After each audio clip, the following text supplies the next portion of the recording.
The following 4 hours you're about to watch is really the sauce. I'm giving you all the game to help you fix your credit. We're going to be going over the Fair Credit Reporting Act, which is 15 USC 1681, if you've never heard of it.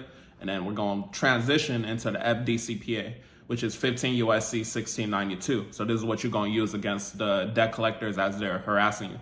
I'm literally giving y'all all the sauce. I've never put this out publicly before, so I just wanted to do a different type of video. Just give y'all all the sauce so you have no excuse not to get to the next level. If you enjoy it, if you get value from it, if you want to get more information, you can click the link in the description and then join our community Cat Credit University for only $39 a month. Enjoy the video. All right, listen, my name is Michael Benjamin. I think all of y'all know that. But basically, we're going to be doing a consumer law breakdown of the FCRA, the Fair Credit Reporting Act. I want to thank y'all for showing up tonight because, not everybody invests in themselves. So definitely appreciate y'all being here tonight. I definitely appreciate y'all participation. I know y'all going to participate. If y'all got any questions, definitely type them in the chat. Some of y'all are only typing to me personally, which is fine. But if you want to change your settings, you can type to everybody. I know we got some older people here, so maybe you never use Zoom. So if you got a kid around you, maybe they can help you. But it's okay if you just want to type to me. And if you got questions, I'm going to read them out loud to everybody that is attending. So yeah, with that being said, I'm going to share my screen and then we're going to get straight to it.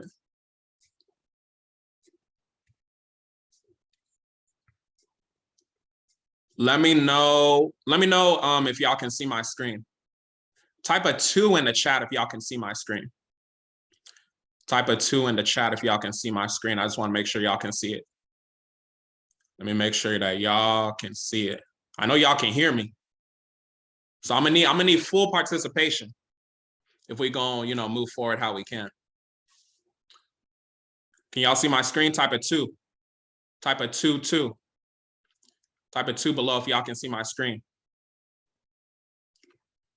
Type a 2 if y'all can see my screen. I don't know if my thing's delayed or y'all not typing to me or what's going on. Y'all see my screen?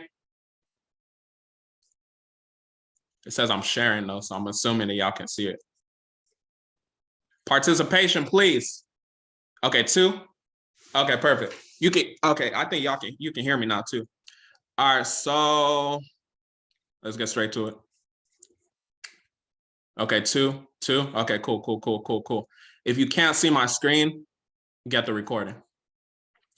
All right, let's get straight to it. So this is a consumer law breakdown, the FCRA, presented by Michael Benjamin, yours truly. Like I said, I'm the CEO of Consumer Ammunition Tactics, or CAT. That is the logo. Y'all know what it is. Let's get straight to it. I want to just get y'all straight to the point. We're not going to be here all night, but we're going to be here enough just so y'all will understand the language of the law. So housekeeping rules. The main rule I need y'all to understand is that y'all just need to take action, right? When I say take action, I mean that it's going to be a lot of information that we're going to go over as far as the laws, but y'all got to really understand to be persistent, to be consistent with all the information I'm giving y'all, right? So that's mainly the main rule. I just want y'all to take action. Y'all took action by being here, investing in the class. So I definitely appreciate y'all. And those of y'all watching the replay, y'all invested in the replay. So I also appreciate y'all too. All right, so the agenda. This is basically what the agenda is looking like. So pretty much we're going to break down the FCRA, which is 15 USC 1681. We're going to go in order of the laws I think are most important. So just really keep that in mind.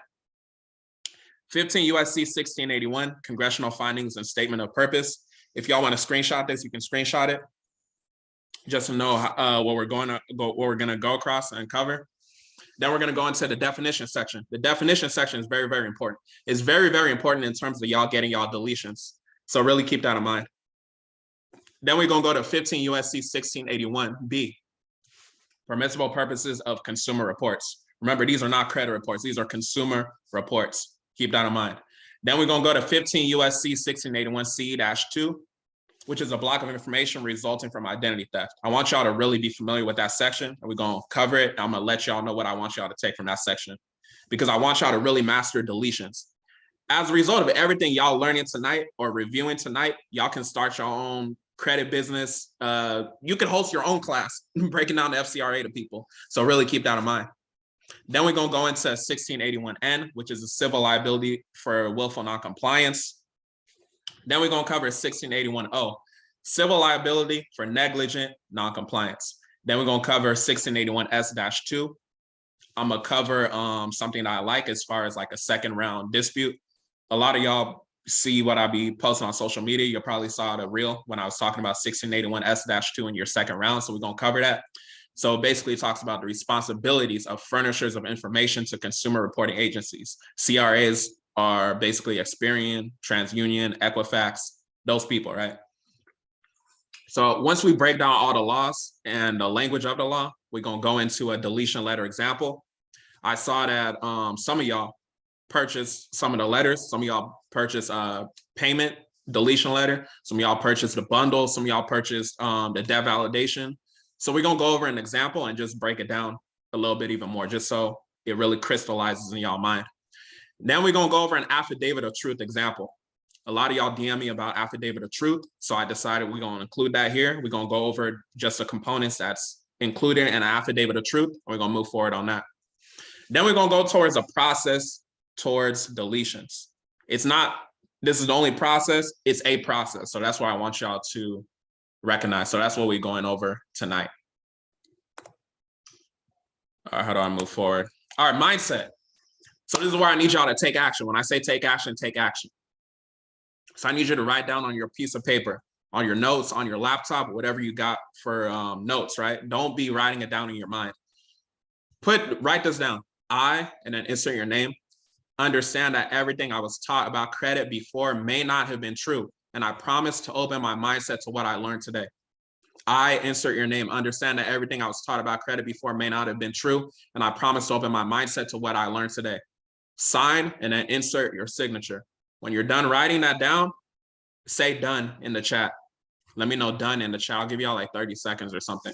I just want y'all to really be in that mindset where you're taking action, right? So I need y'all to do that real quick and then type a done in the chat once you're done doing that. Type a done in it. I'll put like 30 seconds or something. I'll put like 30 seconds, something light. I need y'all to take action. Action takers are money makers. And when you take action, you're going to be getting them deletions. If you want to get them deletions, you got to take action. If you want that money, you got to take action. So write that down, type it down, do whatever you got to do that's necessary. When I see like half of y'all say done, we're going to move forward.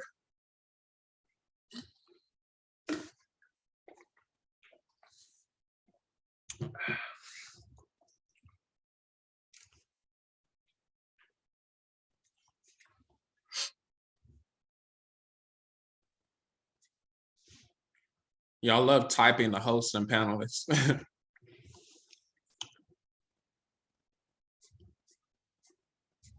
Type a done when you're done writing that down. Type a done when you're done writing that down. Type a done in the chat when you're done writing that down.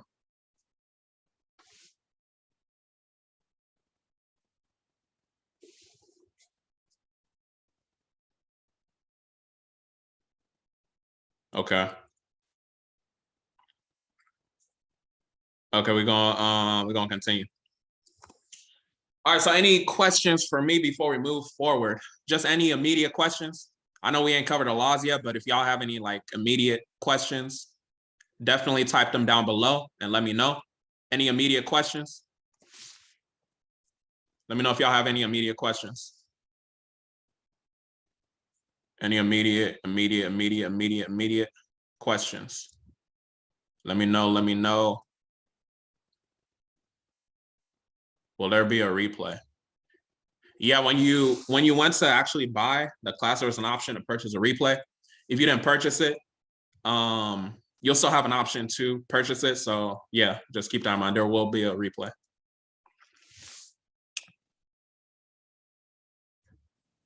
Any other question before we start getting into the law? Does anybody have any questions?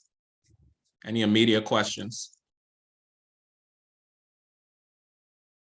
Will we be covering remedy? No, we're not going to cover remedy in this specific class. This is just breaking down the FCRA, but we will be doing a separate class where we will cover remedy. That's part of the reason why a lot of people that actually applied to be in the class, I was just saying like they don't technically qualify because of the fact that, you know, they might have been studying law already. So yeah, just keep that in mind. I'll take one more question if y'all got one more question. One more question if y'all got one more question. One more question. Okay, hold on. So we're about to get into it, but I need to go to the bathroom real quick. So y'all can take a little bathroom break, give me like a minute or two, and then we gonna get straight to it.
Okay, I'm back. We're gonna get straight into it. Let me stop sharing my screen, and then y'all let me make sure y'all can hear me. You know, I stopped the voice and then I went back to it. Type a 1 in the chat if y'all can hear me. I just want to make sure this recording, you know, is on point.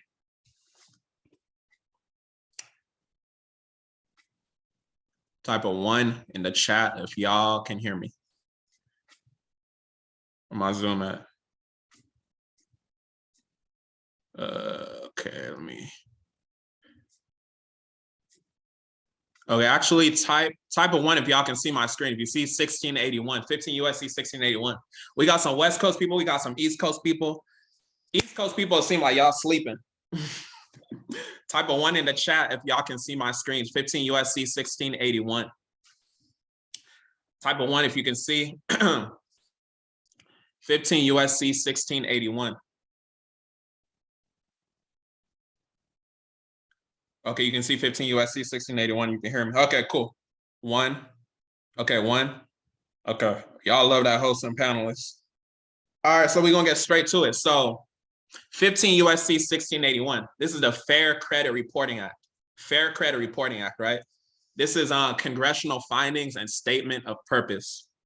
Let me just give y'all some background on what that means. So Congressional Findings and Statement of Purpose, basically it means that Congress found out that there was something wrong going on. Because they found out that there was something wrong going on, they decided to put out a law. And we're gonna get into, you know, what they found.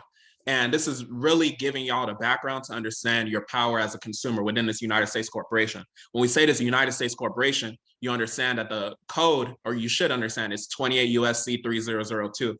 If you scroll down to number 15, it says the United States is defined as a federal corporation. What that means is that the United States does commerce, it does trading, right? You as a consumer, me as a consumer, we engage in commerce. So basically with the Fair Credit Reporting Act, anytime, like I said, anytime you see congressional findings, it means that Congress found something wrong that was going on. So when you see congressional findings, just think about what did Congress find wrong that was going on, and then what did they declare as their statement of purpose? All right, so let's get straight into it. So 1681, we're looking at accuracy and fairness of credit reporting.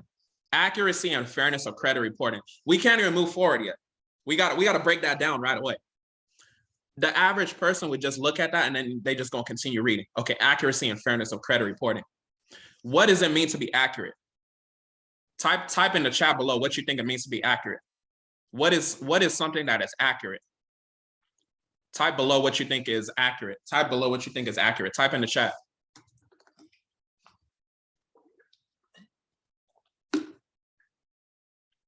Accurate is correct.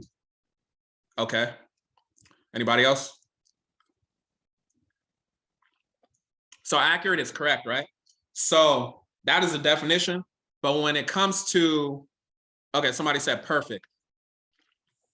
Okay, so perfect and correct, right? So those are both true when it comes to accuracy. But when it comes to the law, you got to understand that the law is a language. When I say the law is a language, accuracy, if you have a Black Laws dictionary, if you don't have one, I recommend y'all look into getting one. But accuracy is defined as a measure of value. When it comes to the Fair Credit Reporting Act, accuracy is defined as a measure of value. I need y'all to write that down. Accuracy means measure of value. Michael, what do you mean by measure of value? When I say measure of value, or what the law says when it says measure of value means you as a consumer, when you're reading this, you as a consumer defines what valuable means to you, right? When it comes to credit reporting, we understand that when things negative are reported, that's not valuable to us. Is it valuable to us to have a collection on our account and then we apply for something and we can't get it? No, right? So that means that is not accurate. So when you see, anytime you see accuracy or accurate in the Fair Credit Reporting Act, I want y'all to think of measure of value. Just substitute measure of value. Don't even think about perfect. Don't even think about correct. You know what y'all said in the chat. Just think measure of value, right? So you see, it's already deep. The very first word, we got to break it down. So that's accuracy, right? And then it says fairness. What is something that is fair? What do you guys think fair means? Type down below. What does fair mean? Fairness or fair, whatever. What does it mean? We're going to really break down the law tonight. What does fair mean? Somebody said fair, it means fair. Hey, man, what does fair mean? What do you think fair means? What is fairness? Don't be Googling now. What does fair mean? Fair. Equal. Somebody said fair means fair. That's funny to me. Okay, so fairness. So when it comes to fairness and the law, it means somebody doesn't have an unjust advantage over somebody else. Somebody said be good. Okay, so somebody said be good. Somebody said fair means fair. So fairness basically in the law means somebody doesn't have an unjust advantage over somebody else. So somebody does not have an unjust advantage over somebody else. That's what you really got to understand when it comes to the law, when it comes to the Fair Credit Reporting Act. So y'all should know now, when we're looking at accuracy and fairness, don't think about what you were taught growing up. That's why I made y'all sign that mindset thing before. So accuracy and fairness of credit reporting. What is credit reporting? It's referring to the fact that you have these stuff on Experian, Equifax, TransUnion, right? So accuracy and fairness. We got to really, really break it down. We didn't even start reading the law yet. We didn't even start getting to what Congress was saying. So you got to really understand the language before you even get into reading it. Because if you don't understand the language, you're going to look crazy when you're saying now your disputes or your demands to try to get these negative items deleted. Does that make sense? So accuracy and fairness. When it comes to the congressional findings, we're looking at accuracy and fairness of credit reporting. Those are the two things we care about, accuracy and fairness. Accuracy is a measure of value. Fairness means someone doesn't have an unjust advantage over somebody else. But let me break that down even more if some of y'all are still missing out on what that means. So not having an unjust advantage over somebody else. That means the fact of if you have a collection, if you have a negative student loan on your report, doesn't Experian, TransUnion, and Equifax have an unjust advantage over you? They have an unjust advantage over you because they're sleeping good at night. But you're the one that has to deal with that. You have to deal with the negative item being on your report. So it's understanding these language, these words, that's going to allow you to be more, I don't want to say accurate, but more accurate, meaning correct in your disputes. So you'll get those negative items deleted and do what you got to do, basically. So accuracy and fairness. I want to really break that down to y'all so y'all can really focus on it. All right, so accuracy and fairness. I hope y'all took notes. I hope y'all understand that because we're going to be substituting these phrases, the language. So if you don't understand the basic, you don't understand accuracy and fairness, you're going to be lost. So yeah, keep that in mind. All right, let's continue. The Congress makes the following findings. Are y'all following? Y'all following before I even continue? Y'all understand the accuracy and fairness? Did y'all learn something? Did y'all review anything? Did y'all know about that before? Let me know if that's helpful. Accuracy and fairness. All right, so the Congress makes the following findings. Number one, the banking system, right? Let's focus on here. The banking system is dependent upon fair and accurate credit reporting. We got to stop right there. We're gonna break down these laws now, I'm telling you. So the banking system is dependent upon fair and accurate credit reporting. What is the banking system? The banking system is the fact that you have what's it called? The banks like Bank of America, you have Chase, all these people you're doing business with. That's the banking system. They said the banking system is dependent upon fair and accurate credit reporting. What do we define fair as? Fair means not having an unjust advantage over somebody. Accurate means a measure of value. Is it valuable to you as a consumer, right? So that's the banking system. The banking system is dependent. What does it mean to be dependent? It means that you need it. So the banking system needs fair and accurate what? Credit reporting. And we're not even supposed to be covering this, but let me show y'all something about these banks real quick. So I just want to show y'all the power of these banks. So look at this law real quick. 12 USC 1431. Can y'all see that? 12 USC 1431. We're not even supposed to cover Title 12, but we're gonna cover it real quick. So I want y'all to look at the very first word right here. It says borrowing. Banks are borrowers. This goes into the fact that you are the original creditor. You originated that credit. We're not going to break it down too much because we're going to have a separate class on TILA, Truth in Lending Act. But I want y'all to understand that you guys are the consumer. You're the most powerful piece on the chessboard. You guys originated a credit. So I really just need y'all to understand that banks are borrowers. Banks are borrowers. Banks are borrowers. Write that down. Banks are borrowers. You originated a credit and then they loan you something that was originally your own credit. So just really understand that these banks aren't as powerful as you think they are. I believe I dropped a podcast episode on that, but yeah, I just want y'all to understand that. So let's go back to it. The banking system, right? These banks, their system is dependent upon fair and accurate credit reporting. But what is the definition of credit? A good habit I want y'all to have when it comes to reading these laws, when you see a link like this, click it, just click it. So it says credit. Credit and creditor. The terms credit and creditor have the same meanings as in section 1691A of this title. Okay, so if I'm reading the law, I'm gonna be like, okay, I see 1691A of this title. Let me go to 1691. Let me see what it's talking about, right? So I'm gonna go to 15 USC 1691. Or we said 1691A. So 1691A, right? Are y'all following? Am I going too quick? Y'all let me know below if y'all following, right? So we're looking at the term credit, and this is in D. So the term credit means the right granted by a creditor to a debtor to defer payment of debt or to incur debts and defer its payment or to purchase property or services and defer payment therefore. What does all that even mean? So credit basically just means that you have a right granted and you're deferring payment.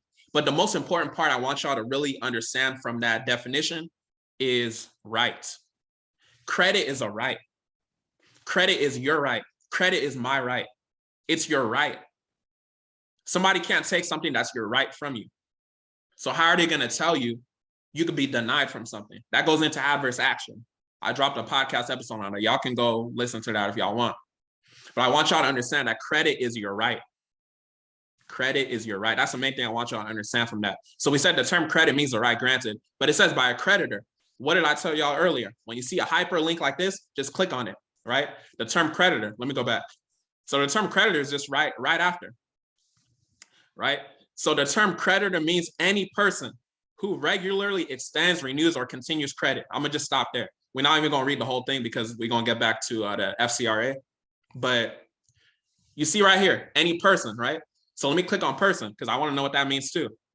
I think it's right after. So yeah, the term person means a natural person, a corporation, or a government or governmental subdivision or agency, trust, estate, partnership, cooperative, or association. So you can get in a rabbit hole reading these definitions. I just want y'all to have these best practices of constantly looking to figure out what you're reading. So we see person means a natural person here, right? Natural person just means that you were born naturally from your parents. You have a mom, you have a dad, they created you. That's what natural person means. A corporation can be the fact of you have a bill, you see your name in all capital letters. A corporation can be, Experian and all those people, right? So just really understand it's a language of the law. And there's different definitions per section. So when it comes to like consumer is defined as an adjective in the Truth in Lending Act. Consumer, we're going to look at the definition of consumer here in the Fair Credit Reporting Act, but consumer means just an individual in the Fair Credit Reporting Act. So you see that there are different definitions of the same word. This is why you got to understand that the language is a law. That's the main thing I want y'all to understand. Let me know how y'all feeling. Am I going too quick or y'all following? Am I going too quick or y'all following? So we're going to go back to the Fair Credit Reporting Act. We're going to go back to the Fair Credit Reporting Act. Let me know how y'all feeling. Y'all good? Y'all good? Y'all good? Y'all good? So we were talking about the banking system, right? We only went through the very first sentence, right? So the banking system is dependent upon fair and accurate credit reporting, right? So we finished that sentence. We recognize that credit means the right granted. Credit is your right, remember? And an accuracy is a measure of value. And then fairness, something that's fair means someone doesn't have an unjust advantage over somebody. So just really understand the language, understand these definitions. If you need a purchase, if I'm going too quick, definitely recommend you purchase a replay if you didn't already, and then just break it down piece by piece. All right, let's go to sentence number 2. Inaccurate. Before we move forward, accurate means what? A measure of value. So something that's inaccurate means it's not valuable to you as a consumer, right? It's not valuable to you as a consumer. So inaccurate, something that's not valuable to you. Credit, you're right. Something that's not valuable to you, you're right. Reports directly impair the efficiency of the banking system, and unfair credit reporting methods undermine the public confidence, which is essential to the continued functioning of the banking system. There's a lot said right there, right? So inaccurate means something that's not of value to you. Credit, the right, directly impairs the efficiency of the banking system. We already said the banking system is you doing business with Chase, Bank of America, all that, right? When you're applying, you're doing everything you got to do because you are, you're the consumer, you're the most powerful piece on the chessboard. So when you have something that's inaccurate on your credit report, something that's not of value to you, you determine that it directly impairs. What does impair mean? Diminishes the value. It impairs the efficiency. What is something that's efficient? Something that's working, right? Of the banking system. And unfair. What does unfair mean? We said fair means having a not having an unjust advantage over somebody. So unfair means having an unjust advantage over somebody. And unfair credit reporting methods undermine. What does undermine mean? Diminish the value. Undermine the public confidence. Public confidence is us being confident to do business with Bank of America, Chase, Navy Federal Credit Union, all these people, right? Undermines the public confidence, which is essential. What is something that's essential? Something that's necessary. Essential to the continued functioning of the banking system. What does it mean to function, to work? So basically what they're saying is that Congress found out that there was unfair practices when it comes to credit reporting, and they understood the fact that we are the most powerful people, the consumers. So if we don't want to do business with them, it's not going to work. That's what you need to get from number 1. I want to really break it down so y'all really understand it. So when y'all doing y'all disputes, you understand what you're looking at. Let's go to number 2. An elaborate mechanism. Let's pause right there. So Congress is being very disrespectful right here. They said an elaborate mechanism. What is an elaborate mechanism? An elaborate mechanism basically just means that Congress is saying that these consumer reporting agencies, meaning Experian, TransUnion, Equifax, they appear to be bigger than what they actually are. They appear to be bigger than what they actually are. If you call someone an elaborate mechanism, you're basically saying that they're trying to be bigger than what they are. An elaborate mechanism has been developed for investigating and evaluating the credit worthiness. What do we say credit is? You're right, right? So an elaborate mechanism has been developed for investigating and evaluating your rights worthiness. Your right, standing. Your right, capacity, character, and general reputation of consumers. How can somebody evaluate you on something that's your right? That's basically what Congress is saying. They're calling them an elaborate mechanism. These people are pretending to be bigger than what they are. And they're evaluating on you on something that's your right. That doesn't even make sense. That's what y'all got to really understand when you're going through the FCRA. And then we see here the term consumers, right? What did I say earlier? Consumers is defined differently in different sections. I said the FCRA means what? An individual, right? In the Truth in Lending Act, consumer is defined as an adjective. In the FDCPA, or Fair Debt Collection Practices Act, 15 USC 1692 is defined as any natural person that has an obligation or an alleged obligation to pay a debt. So this is just more evidence that the same word can be used and defined in different sections. So you got to really understand where you're at. On top of that too, the Truth in Lending Act is for credit. The Fair Credit Reporting Act is for credit reporting. So really understand the difference. Everything is a language. I really want y'all to remember that and understand that. So an elaborate mechanism has been developed and, for judging the reputation of consumers. You and I are consumers. So let's go to number 3, consumer reporting agencies. What is a consumer reporting agency? Experian, TransUnion, Equifax. A lot of people be like, oh, they're bureaus. They're not bureaus. The only bureau is the Consumer Financial Protection Bureau, the CFPB. We're going to go over them a little bit today. I'm going to show y'all some examples and things like that. So consumer reporting agencies have assumed a vital role in assembling and evaluating consumer credit and other information on consumers. Consumer reporting agencies have assumed. What does it mean to assume something? They've assumed a vital role. They've assumed a vital role, meaning that the role wasn't given to them. They're just assuming that they're it. If I assume I can fly, does that mean I can fly? That don't mean I can fly. I just made an assumption I can fly. If I assume that I'm the president of the United States, am I the president? I'm not the president of the United States. I just made an assumption. An assumption isn't always true. So that's basically what Congress is saying right here. They said Experian, TransUnion, and Equifax, they've assumed a vital role. What does it mean for something to be vital? It's a life or death situation. They've assumed a role that is life or death because the banking system, this whole corporation is dependent upon us, the consumers. A vital role in assembling and evaluating consumer credit and other information on consumers. So that's what they're saying right there. Number 4, this is the last one we're going to cover, and then we're going to go into the definition section. So number 4, there is a need to ensure that consumer reporting agencies exercise their grave responsibilities with fairness, impartiality, and a respect for the consumer's right to privacy. There's gold right here in what we're looking at. So number 4, there's a need to ensure that consumer reporting agencies, so Equifax, TransUnion, and Experian, there's a need to ensure that Experian and them exercise their grave responsibilities. What does grave responsibility mean? Again, it's a life or death situation. Their grave responsibilities with fairness. We defined fairness earlier, right? Fair means not having an unjust advantage over somebody. Fairness, impartiality, same thing. And a respect for the consumer's right to privacy. That's gold right there. You as a federally protected consumer, you have a right to privacy.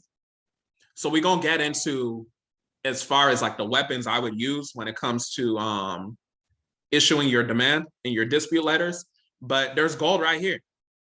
So a lot of times y'all have heard me on the podcast or on social media, I'll be like 15 USC 1681B number 2 talks about written accordance of the consumer. But one hack you could do, you could literally just start right here in the congressional findings. You could quote 15 USC 1681A4. A4 says, I as a consumer have a right to privacy. So by them publishing information, a collection, a medical bill, that's a violation, right? So you could use that as ammo when it comes to your dispute letters. Before we move forward, any questions on this page? Let me know how y'all feeling. Are y'all taking notes? Are y'all getting value? Let me know below. Let me know below. Participate. Y'all sleeping? Let me know how y'all feeling. Y'all good? Let me know. Let me know if y'all good. Let me know if y'all good. Can y'all hear me? Let me know if y'all good. Let me know if y'all not good. Let me know. Let me know how y'all feeling. Type down below before I continue. Let me know if y'all good.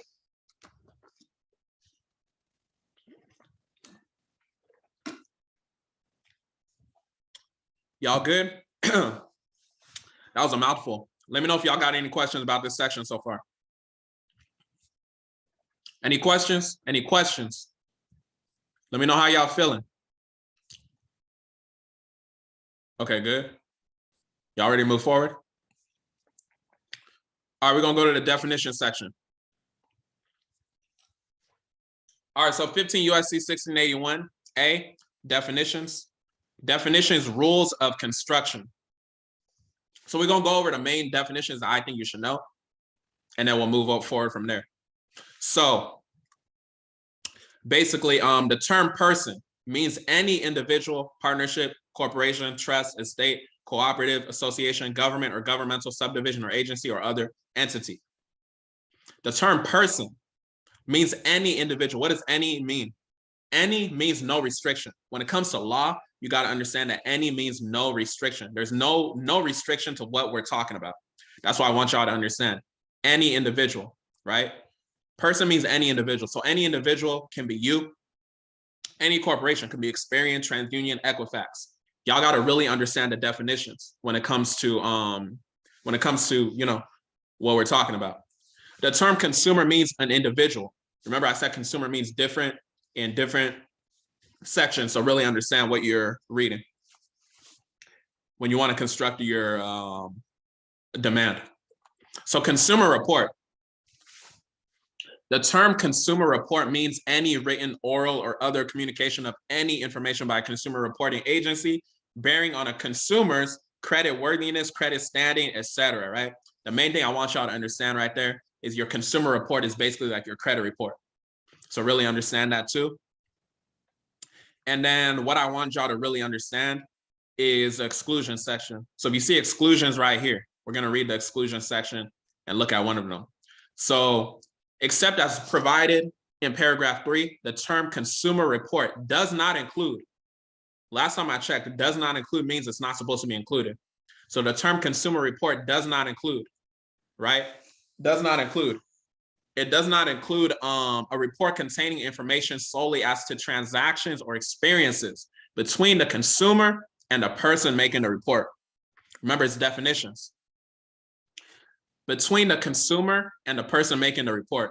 So a lot of times when you're constructing your argument or your demand, your letter, you want to look at 15 USC 1681A 2AI. You want to use this section right here, 2AI. You want to literally copy it and paste it in your template letter and be like, oh, you know, it's a violation because your transactions or experiences aren't supposed to be included in your consumer report. What is a transaction or experience?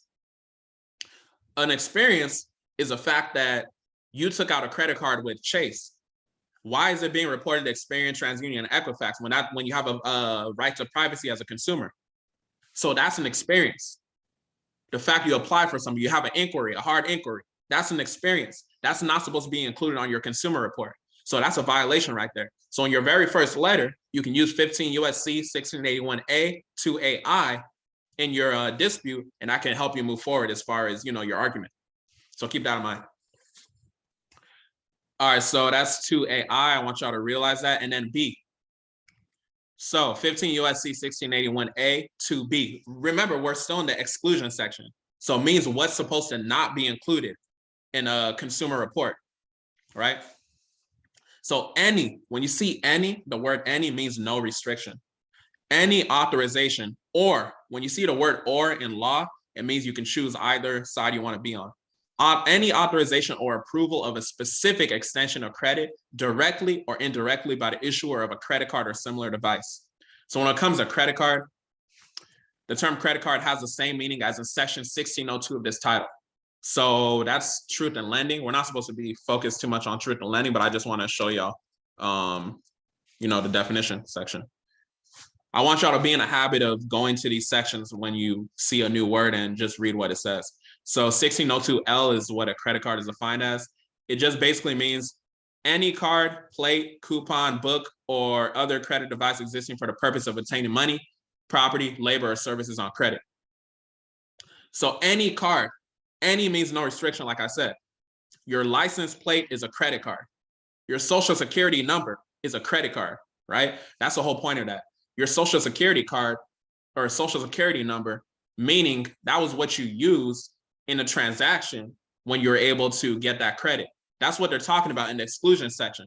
Any authorization or approval of a specific extension of credit directly or indirectly by the issuer of a credit card or similar device. What they mean right there is that when you use your social security number, which is an open-end credit plan, to go ahead and apply for something, when that information was reported to your report, whether in the form of an account, inquiry, or whatever, that's not supposed to be included on your credit report. So when you see people using the law to get negative items deleted, they understand this. 1681A 2B is part of the exclusion section. So I want y'all to use that as well. So write this down, 15 USC 1681A 2AI, which talks about transactions and experiences, and then 15 USC 1681A 2B, which talks about authorization or approval of a specific extension of credit. And that's basically the use of your credit card or social security number. So yeah, just keep that in mind. I believe that was all I wanted y'all to know on this section. You guys know the term consumer reporting agency. Okay, let's look at the term file real quick before we continue. The term file, when used in connection with information on any consumer, means all the information on that consumer recorded and retained by a consumer reporting agency, regardless of how the information is stored. The reason why I want y'all to understand file is that there's a difference between your credit report and credit file. You can send a letter to Experian, TransUnion, Equifax, and be like, I'm requesting my credit report.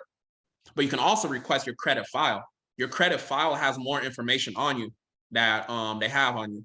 So really just understand that you can request your credit file, you can request your credit report. They're different things. So you got to really understand how these consumer reporting agencies are violating you, because they have a lot of information that they're reporting on you that they're not supposed to be reporting on you.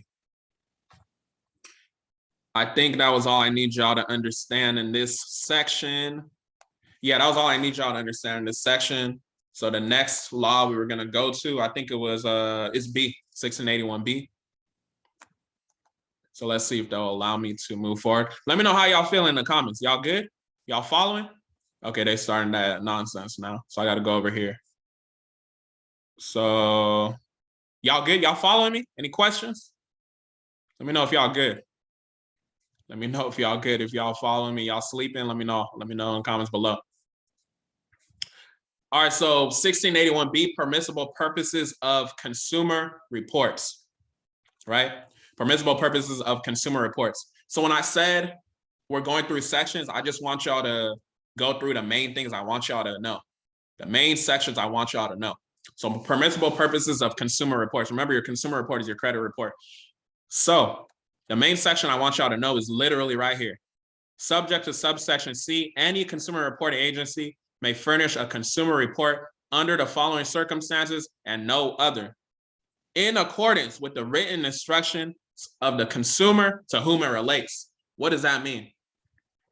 It means that they cannot publish a consumer report unless they get your written instructions. Did you give Experian written instructions to publish that inquiry that you got from applying to a Bank of America credit card? The answer is no. Did you give them written instructions to publish, that negative account, those late payments? The answer is no. So that's a law that you can use as far as your weapons too, when it comes to disputing this negative information or demanding your information be deleted from your consumer report. So that's one thing I want y'all to realize. That's all I want y'all to take from that section. 1681B number 2, it just says that they have to have your written instructions to publish anything, to furnish anything on your consumer report. So keep that in mind. So when you understand that, basically anything can be removed from your consumer report. You as a consumer, you have a power to understand what needs to be reported, what doesn't need to be reported, because you have a right to privacy. Remember that. All right, so now I want to go to 1681C-2, which is the block of information resulting from identity theft. Y'all good? Let me know below how y'all feeling. Participate. Let me know how y'all feeling. Let me know how y'all feeling. Let me get a water break before we continue. Let me get a water break. Y'all following or y'all sleeping? If y'all sleeping, just let me know. Well, if y'all sleeping, y'all gonna be sleeping. All right, 1681B. Yeah, it's 1681B number 2. Oh, you said go back. It's 1681B number 2. 1681B2. I believe you purchased the recording. So yeah, you can just watch the recording. Go back at 1681B number 2. Y'all good? All right, we're gonna continue. So 1681C-2, block of information resulting from identity theft. This is an important section. I need y'all to really understand. A lot of y'all be DMing me about, FTC reports and inquiries. So you want to really pay attention here. So block is what I need y'all to understand. Except as otherwise provided in this section, a consumer reporting agency, what is that? Experian, Equifax, TransUnion. A consumer reporting agency shall block the reporting of any information. What did I say any means? No restriction. Any information in the file. What did I say file means? Or what did the law say file means? It's different from your credit report. Your file has more information on you. Any information in the file of a consumer. What is a consumer? An individual. That the consumer identifies as information that resulted from an alleged. What does an alleged mean? Something that possibly could have happened. Identity theft. Identity theft based off of the law means no consent. Did you give them consent to publish that information, publish that inquiry? The answer is no. Not later than 4 business days after the date of receipt by such agency of appropriate proof of the identity of the consumer, which is what you submit with an FTC report, a copy of an identity theft report, which is the FTC report, the identification of such information by the consumer. So the account you want to remove, the inquiry you want to remove, whatever. A statement by the consumer that the information is not information related to any transaction by the consumer. So, your personal statement section when you write an FTC report. So I want y'all to have block of information in y'all tool belt because of the fact that it's an important section. And it says right here, I want y'all to really realize not later than 4 business days. How can we calculate that they have to, delete the information not later than 4 business days? We send a certified mail. When you send something certified mail, they have to sign that they received it. So if they don't delete those inquiries that you submitted an FTC report for, or those accounts that you submitted an FTC report for, you've already trapped them in a violation. And then we're gonna go to the section later on in terms of what you can use for violation. 1681N, 1681O, you have a couple options in the FCRA. So 1681C-2, block of information resulting from identity theft. I just want y'all to not be scared about identity theft because from a law standpoint, it means no consent. You didn't give them consent to publish information. And then what's important too is an alleged identity theft. Congress is giving you power here.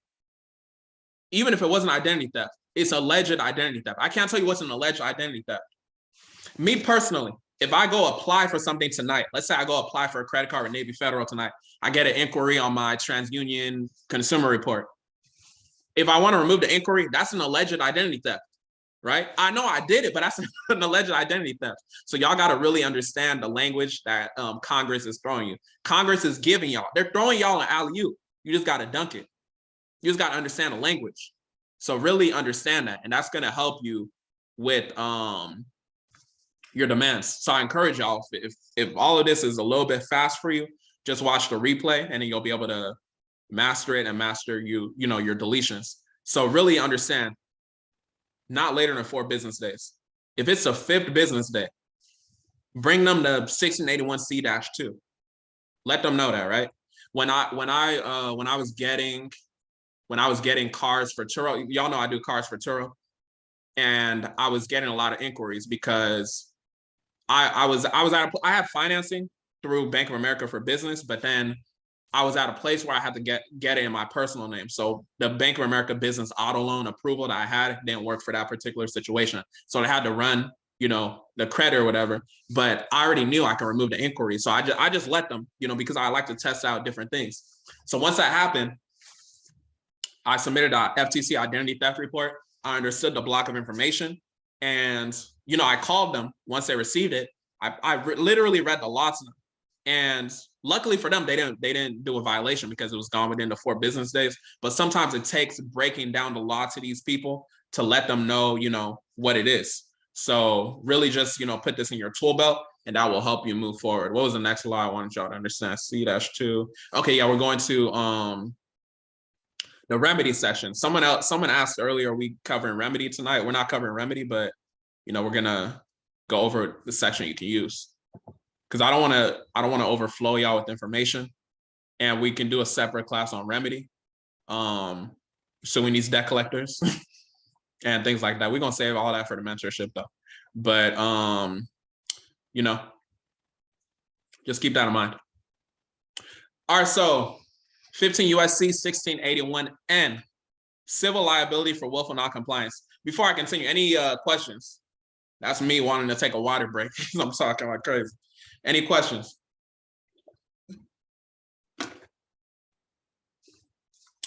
All right, let's continue because we got some other things we got to cover. I don't want to keep y'all here all night. 1681N, civil liability for willful noncompliance. Willful noncompliance, what does that mean? You're willfully not compliant. So in general, this is what we're going to read real quick. Any person, remember what we said person means earlier? It could be a corporation, it could be an individual, it could be whatever. When we're looking at person, we're looking at Experian, we're looking at Bank of America, we're looking at the people that violated us. Any person, any means no restriction. Remember that. Any person who willfully fails to comply with any requirement imposed under this subchapter with respect to any consumer is liable to that consumer in an amount equal to the sum of what? Any actual damages. So A1A is your sauce. B has some even more sauce. But A1A, any actual damages sustained by the consumer as a result of the failure or damages of not less than $100 and not more than $1,000. So in A1A, they're saying the damages that come to you can't be more than $1,000. Why do you think Congress said that? You got to read between the lines. The reason why Congress put that there is because they understand that you could be violated way more than $1,000. Let me give y'all a scenario. Let's say I'm in a situation where I have a late payment. Let's say I have a late payment and it stopped me from getting an approval for a house. Is any house gonna be just $1,000? That damage is gonna be way more than $1,000. What if I lost out on $500,000 house?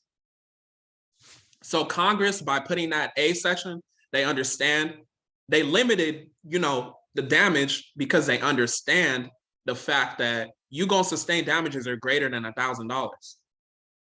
What if I'm sleeping at night and I'm just like, dang, I got a denial. And, I have mental damages, I have mental anguish. I'm scared to see what's on my consumer report. Mental damages are gonna be worth more than $1,000. So just really keep that in mind and read between the lines in the civil liability sections. So let's go to B though. B is even, more sauce. So in the case of liability of a natural person for obtaining, okay, let's go back to what it said earlier. Any person who willfully fails to comply, right? In the case of liability of a natural person for obtaining a consumer report under false pretenses or knowingly without a permissible purpose, actual damages sustained by a consumer as a result of the failure or $1,000, whichever is greater. So when it comes to the civil liability section for willful noncompliance, you want to use section B. Why do I say that? Let's go back to my example with the house. They said it's going to be a damage of $1,000, but whichever is greater, right? If I lost out on a $500,000 house, is that not greater than $1,000? So you got to understand the language that Congress is saying. Congress toss you to alley-oop is just for you to understand what's going on. So when you are talking about civil liability section, let's say you're not getting, your desired result as far as the deletions. Because number one, I want y'all to focus on deletions. Focus on deletions, and then you can go for the money after. Focus on deletions first. Master the deletions. So let's say they don't want to remove an inquiry, right? You're going to bring them to the civil liability section. You could use A and be like, oh, it's going to be $1,000. Or you could even use B and be like, this inquiry stopped me from getting an approval. Now I'm on the streets or something. I wasn't able to get my house or something like that, right? Just really point them and let them know that whichever is greater portion of it, and break it down to them. You got to break it down to them because most people don't understand these laws or what they even mean. So you got to really break it down in layman's terms. And that's the whole purpose of this introduction class. We're going to have a separate class, like I said, as far as remedy. I have a client right now that's being sued. But yeah, we're gonna go through that and just the process of how I would go about that personally. So yeah, that's 1681N, civil liability section. Have this in your tool belt. and understand that the civil liability section in the Truth in Lending Act is 15 USC 1640. Civil liability section in the Fair Debt Collection Practices Act is 15 USC 1692K. So both of those sections, Fair Credit Reporting Act or Fair Debt Collection Practices Act and Truth in Lending Act, both of those sections have one apiece, civil liability section. But the Fair Credit Reporting Act is special because they have two. They have 1681N, they have 1681O. Let's see if they'll let me go right away to it. Okay, yeah. So civil liability for negligent noncompliance. So not only can you hit them for willful noncompliance, you can hit them for negligent noncompliance. You're being negligent if you're not deleting that item I told you to delete after I proved to you that it's inaccurate. What is inaccurate? Something that is not of value to me as a consumer. Remember, accuracy means a measure of value. We're not talking about correct. We're not talking about something that's right. We're talking about Black Law's Dictionary. Accuracy is a measure of value. Is it valuable to you as a consumer? Is it valuable to have an inquiry that's holding me back from getting what I need to get? That's a question you need to ask yourself. So any person who is negligent in failing to comply with any requirement imposed under this subchapter with respect to any consumer is liable to that consumer in an amount equal to the sum of, listen, any actual damage sustained by the consumer as a result of the failure, right? So any actual damages. So again, they're just reiterating the fact that you can get these furnishers of the information, meaning like Bank of America, whoever put the inquiry, or these CRAs, consumer reporting agencies, you can get them in trouble based off of these sections. If they're failing to delete the information you tell them to delete. So second one is important too. In the case of any successful action to enforce any liability under this section, the cost of the action together with reasonable attorney's fees as determined by the court. So I wouldn't necessarily use number 2. I just want to point it out to you because it says in the case of any successful action. Why is that different from number 1? Number 2 is different from number 1 because number 2 has to be a successful action. So you have to be successful in, your debate with the court. But number 1 says any actual damages. You as a consumer, you're always successful because you define actual damages, right? So really keep that in mind. So I just want y'all to understand when it comes to number 2, it has to be a successful action. Not to say that it can't be a successful action, but to me, I like to go with what's easy. What's easy is I could just say, oh, I sustained mental damages. I wasn't able to get an approval for what I got. But with number 2, it has to be successful action. Successful action meaning that's determined based off of someone else's perception. You don't want to be in a situation where it's determined based off of someone else's perception. So yeah, keep that in mind. We're gonna go over one more law, and then we're gonna go to the next section. I believe that is S2. Let me make sure on my list right here. Yeah, S-2. Okay, so this one is some real sauce too. So this is the last law, and then we're gonna move forward. So 1681 S-2, 15 USC 1681 S-2. Responsibilities of furnishers of information to consumer reporting agencies. We got to break that down first. Responsibilities of furnishers of information to consumer reporting agencies. So some people might read that and they think, okay, they're talking about Experian, they're talking about Equifax, they're talking about TransUnion. You would be half correct, right? So furnishers of information, that means Citibank. That means Bank of America. That means the people that actually put that information on your report. I had a call with a client, and I know some of y'all that, well, I think most of y'all follow me on social media. You've seen me say like I'm not doing consultations. So the consultation was with someone in my cat friend circle. So my cat friend circle, if you don't know, is my private IG community where I'd be giving out, weekly game and things like that. So that's why we had a consultation. It's not like I was just having a consultation. I have a consultation. So I had a consultation with a client, and she was basically not knowing the fact that you can go after the furnishers of the information on your report, right? So I want y'all to understand that you don't only have to go after Experian, TransUnion, and Equifax. You can go directly to the furnishers of the information. And I would say it's even better if you go directly to the furnishers of the information, because you got to think about it. If you're in a situation where you have an account and that came from like Bank of America, or you have an inquiry and that came from Bank of America, you run directly to Experian, TransUnion, and Equifax. It's like, go take it with the person you have the problem with first. You know what I'm saying? So really understand, you can send these demands to the furnishers, you can send the demands to the consumer reporting agencies. So responsibilities of furnishers of information. So responsibilities of Bank of America to consumer reporting agencies, to Experian. Responsibilities of Bank of America to Experian. So that's how you should read the report. Remember, it's a language, so just substitute different words and phrases. I hope y'all taking notes so that you can look back on your notes, study it, and make these substitutions. I've been studying this stuff for, quite some time, so I might be going a little bit quick. I might not be going as quick for some of y'all too. So, but just really take notes, and then, you'll be on your way. All right, duty of furnishers of information to provide accurate information. What do we say accurate means? A measure of value, something that's valuable to you as a consumer. So prohibition. What is for something to be prohibited, what does it mean? Let me get some participation below. For something to be prohibited, what does it mean? For something to be prohibited, what does it mean? What does prohibition mean? This is me taking a water break.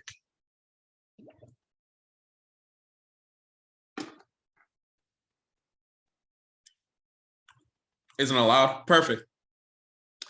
Okay, yeah. So for something to be prohibited, okay, not allowed. Yeah, exactly. So isn't allowed, not allowed, however you speak, whatever, is the same thing.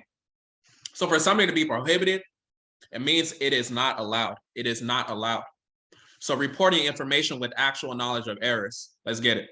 So a person, we defined person earlier. I've said it multiple times, so y'all should know what a person means. So substitute a person with experience, substitute a person with Bank of America, whoever. A person isn't only you as a consumer. So a person shall not furnish any information relating to a consumer to any consumer reporting agency. So to Experian, if the person, so Bank of America, if Bank of America knows or has reasonable cause to believe that the information is inaccurate. There was a lot said right there.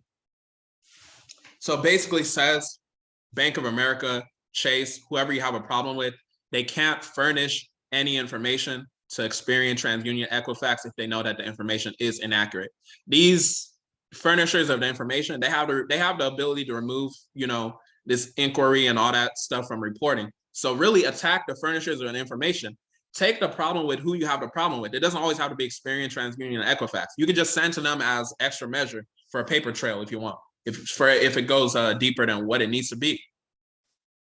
So the reason why I like this section right here, and we're gonna get into it in the actual the template letter. The reason why I like this section right here is because of the fact that you got to understand this part right here, reasonable cause. This is my favorite part. This is my favorite part in how my clients have gotten student loans deleted. I had someone with a late payment. They got it reversed back to them. So yeah, this is really the sauce on how you get these deletions. So reasonable cause to believe that the information is inaccurate. How do you make sure that they have reasonable cause to believe that the information is inaccurate? You make sure of that by your first round being you define accuracy to them, and then you let them know that therefore the information is inaccurate. So what does this entail? This entails breaking down the law to them. So then you quote 15 USC 1681 S-2 A1A, and you show them, look, I sent you in my last letter, the fact of the matter is that this information was inaccurate. And now I'm sending you the second round letter, S-2, to let you know that you have reasonable cause to believe that the information is inaccurate. They have reasonable cause because you let them know in your initial letter that this information is inaccurate. And they can't say that they didn't receive your letter because you sent it certified mail and then you got that green return receipt. You see how this is a system? You want to trap them basically. So I want y'all to have the mindset of, I don't necessarily need to get my result in the first round or whatever. But to be honest, I had a client, she simply sent a debt validation letter and got a student loan deleted, but it doesn't always happen that way. Everybody's situation is different. But I want y'all to really understand, you want to set them up. So use 15 USC 1681 A4. Be like, oh, this is a violation of my right to privacy, so information is inaccurate. Use 1681 B number 2. written accordance of the consumer, right? This is a violation because I didn't give you written permission. Use the exclusion section, 1681A2AI, experiences and transactions, or 1681A2B, authorization or approval, right? I gave y'all 4 sections y'all can use in your first round. And when it comes to late payments, you can use 1666B, timing of payments, or you can use 1666, go down to B, correction of billing error. That's 6 different laws y'all can use as your initial round. And then you hit them with round 2, 1681S-2, right? Y'all got to really understand that. This is the language of the law. So like I said, if I'm going a little bit too fast for you, just play the replay and y'all will be able to really understand it. Just study it every day and y'all will understand it. So yeah, this is 1681S-2. I think that was all the laws I wanted to cover. Any questions so far before we move forward? We're going to move to a deletion letter example, and I'm going to break down more of what I was talking about as far as, the rounds. I think most of y'all at least bought one template letter, so what we're going to look at should be familiar to y'all. Let me know if y'all got any questions. Let me know. How y'all feeling so far? Are y'all following? Let me know how y'all feeling so far. If y'all following, if y'all good, let me know if y'all taking notes. Let me know if y'all gonna watch a replay. Let me know. Let me know if y'all sleeping. If you can, let me know.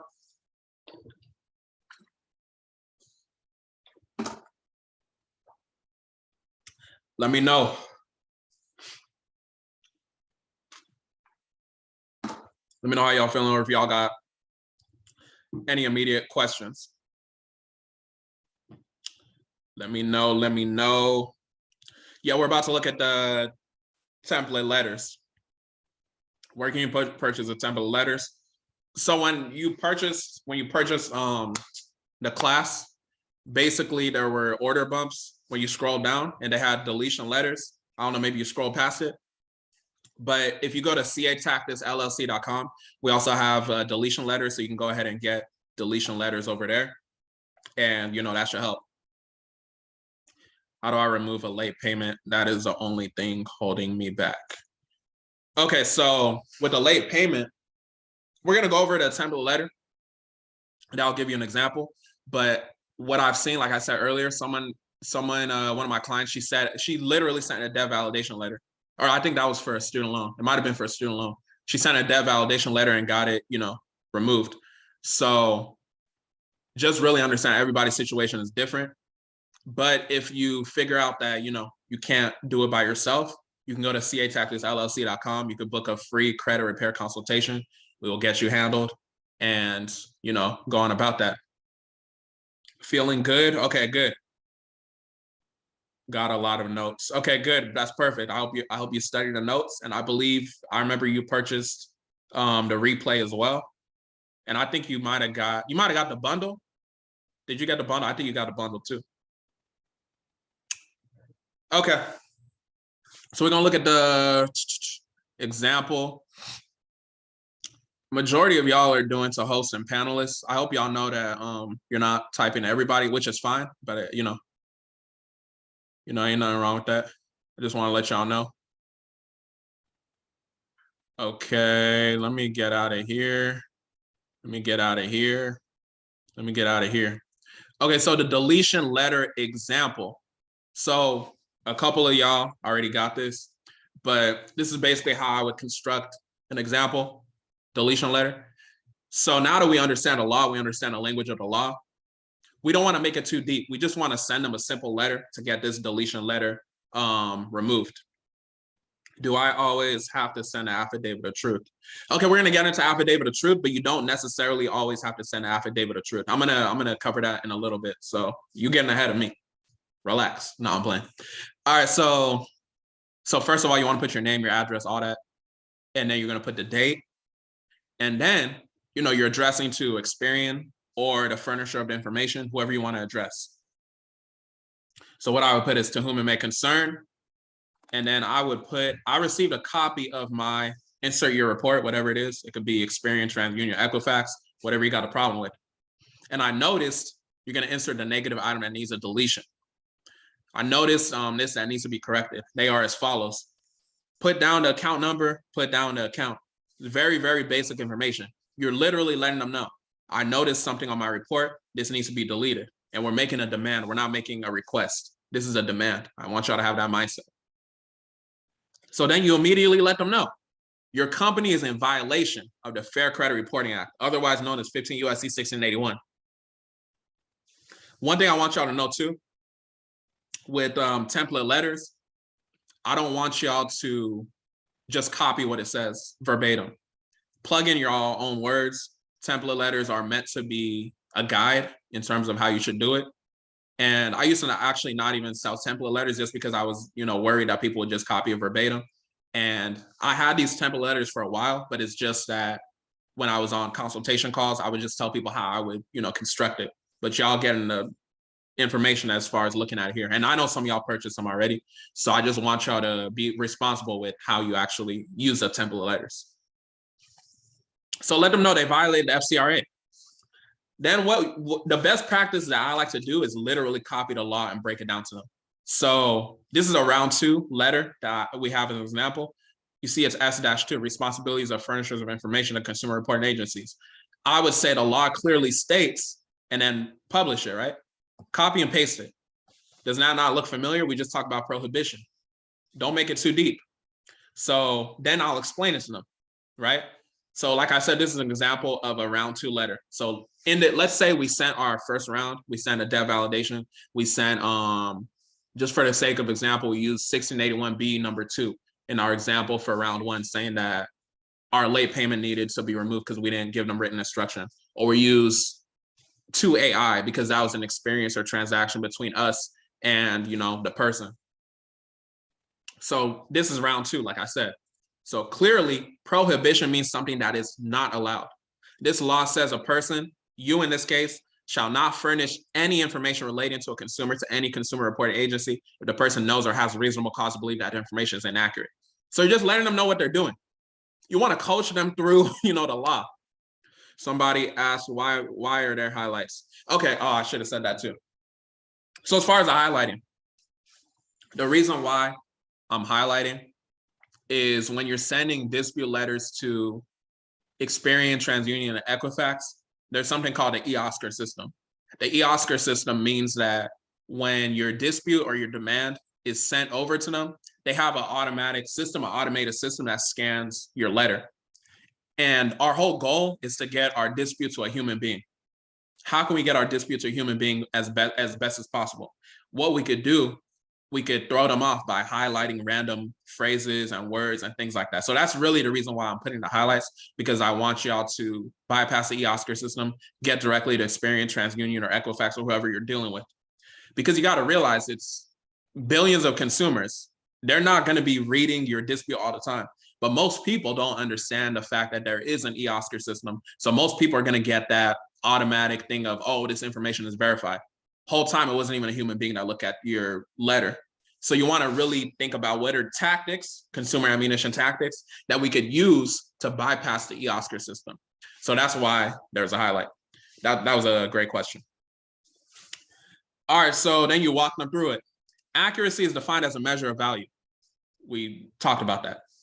Having this information on my credit report is not of value to me, so therefore it is inaccurate, and I demand it to be deleted from all consumer reporting agencies. So let them know. Let's look at reasonable cause to believe that the information is inaccurate, right? Did we not just go over this in the presentation? So you can literally replay the presentation if you purchase a replay, and just kind of, take my position. The way I'm breaking it down to y'all, break it down to them. So look, I clearly showed you in my previous letter. Remember, this is round 2 example.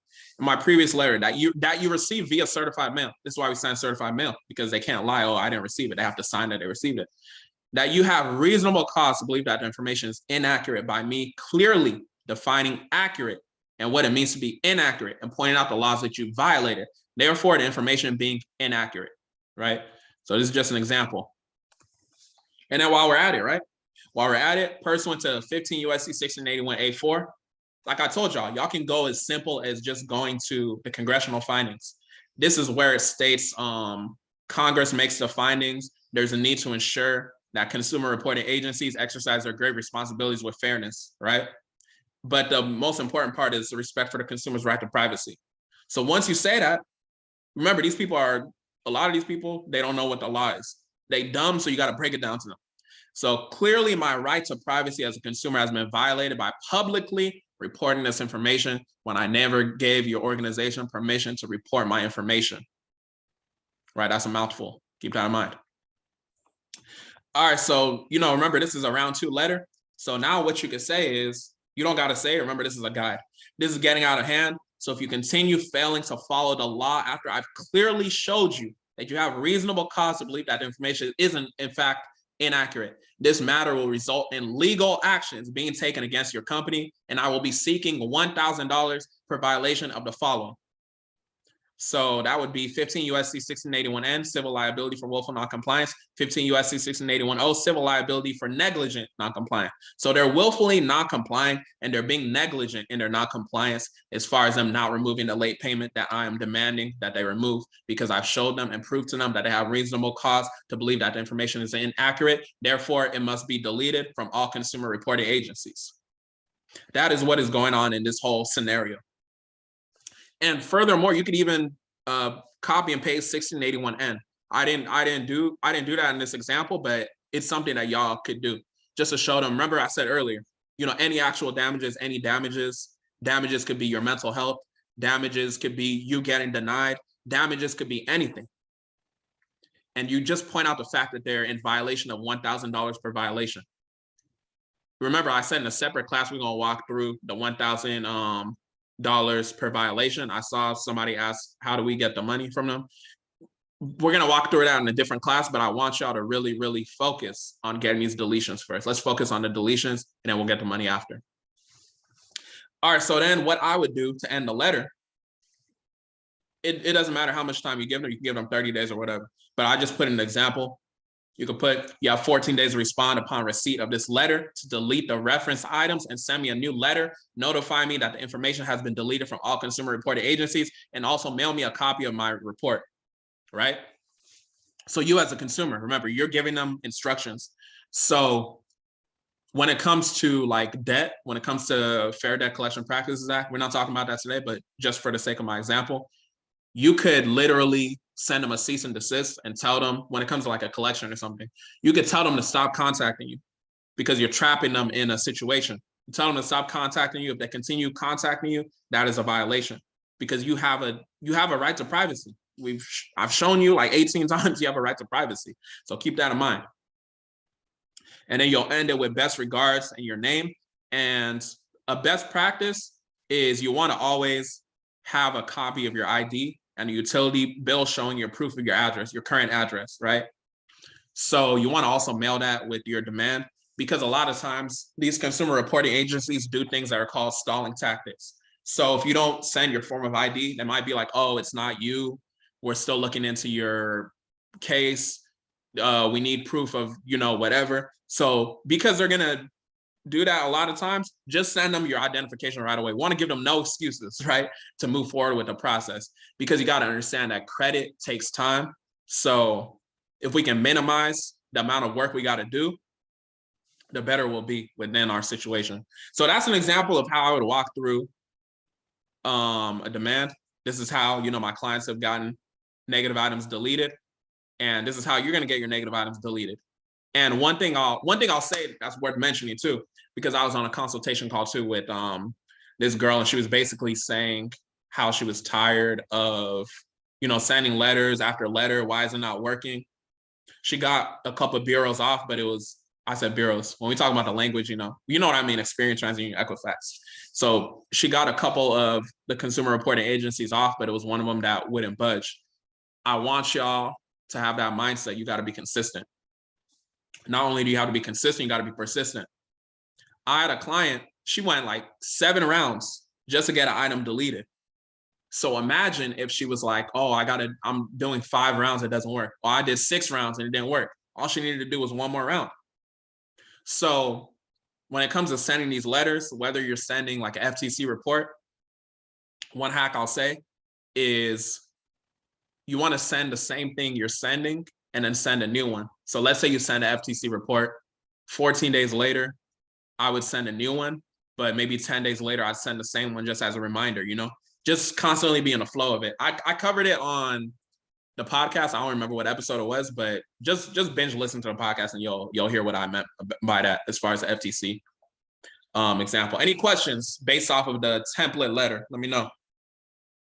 Any questions based off of the template letter before we move on to the affidavit of truth? Any questions? Any questions? Let me know. Let me know. Let me know. I need a water break. How y'all feeling?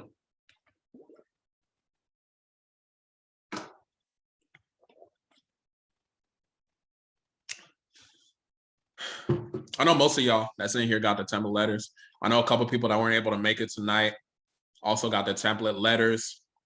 But let me know if y'all have any questions as far as these laws. Thank you for the information, King. This is helpful. No problem. Thank you for pulling up. Thank you for investing in yourself. Thank y'all for investing in yourselves.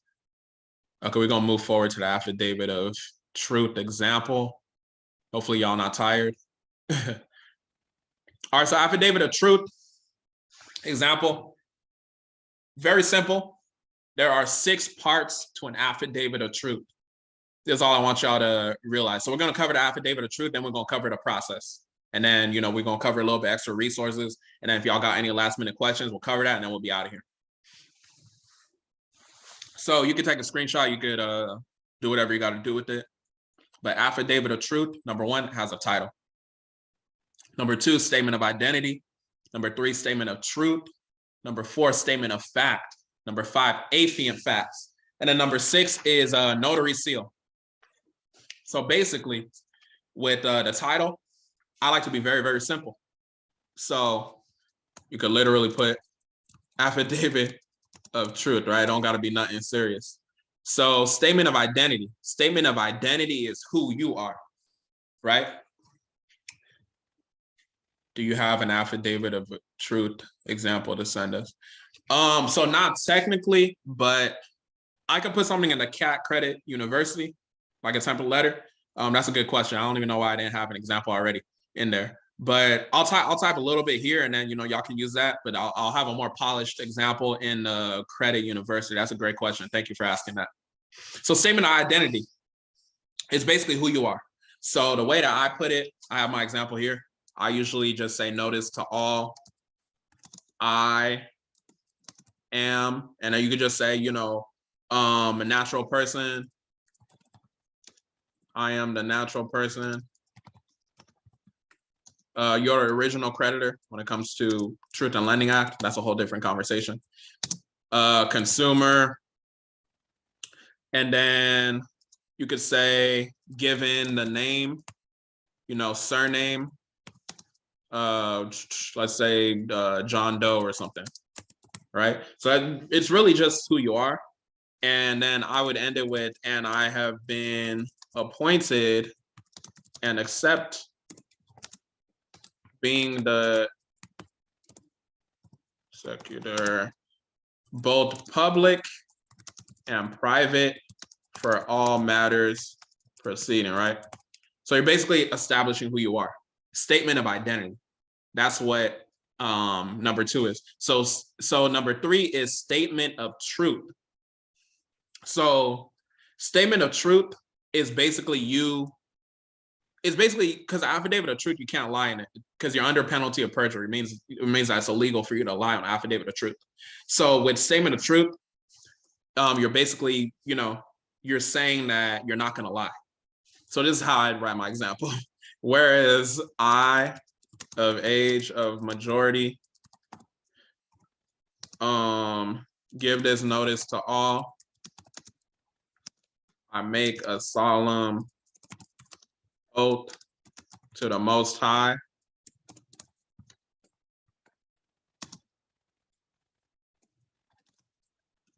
under the penalty of perjury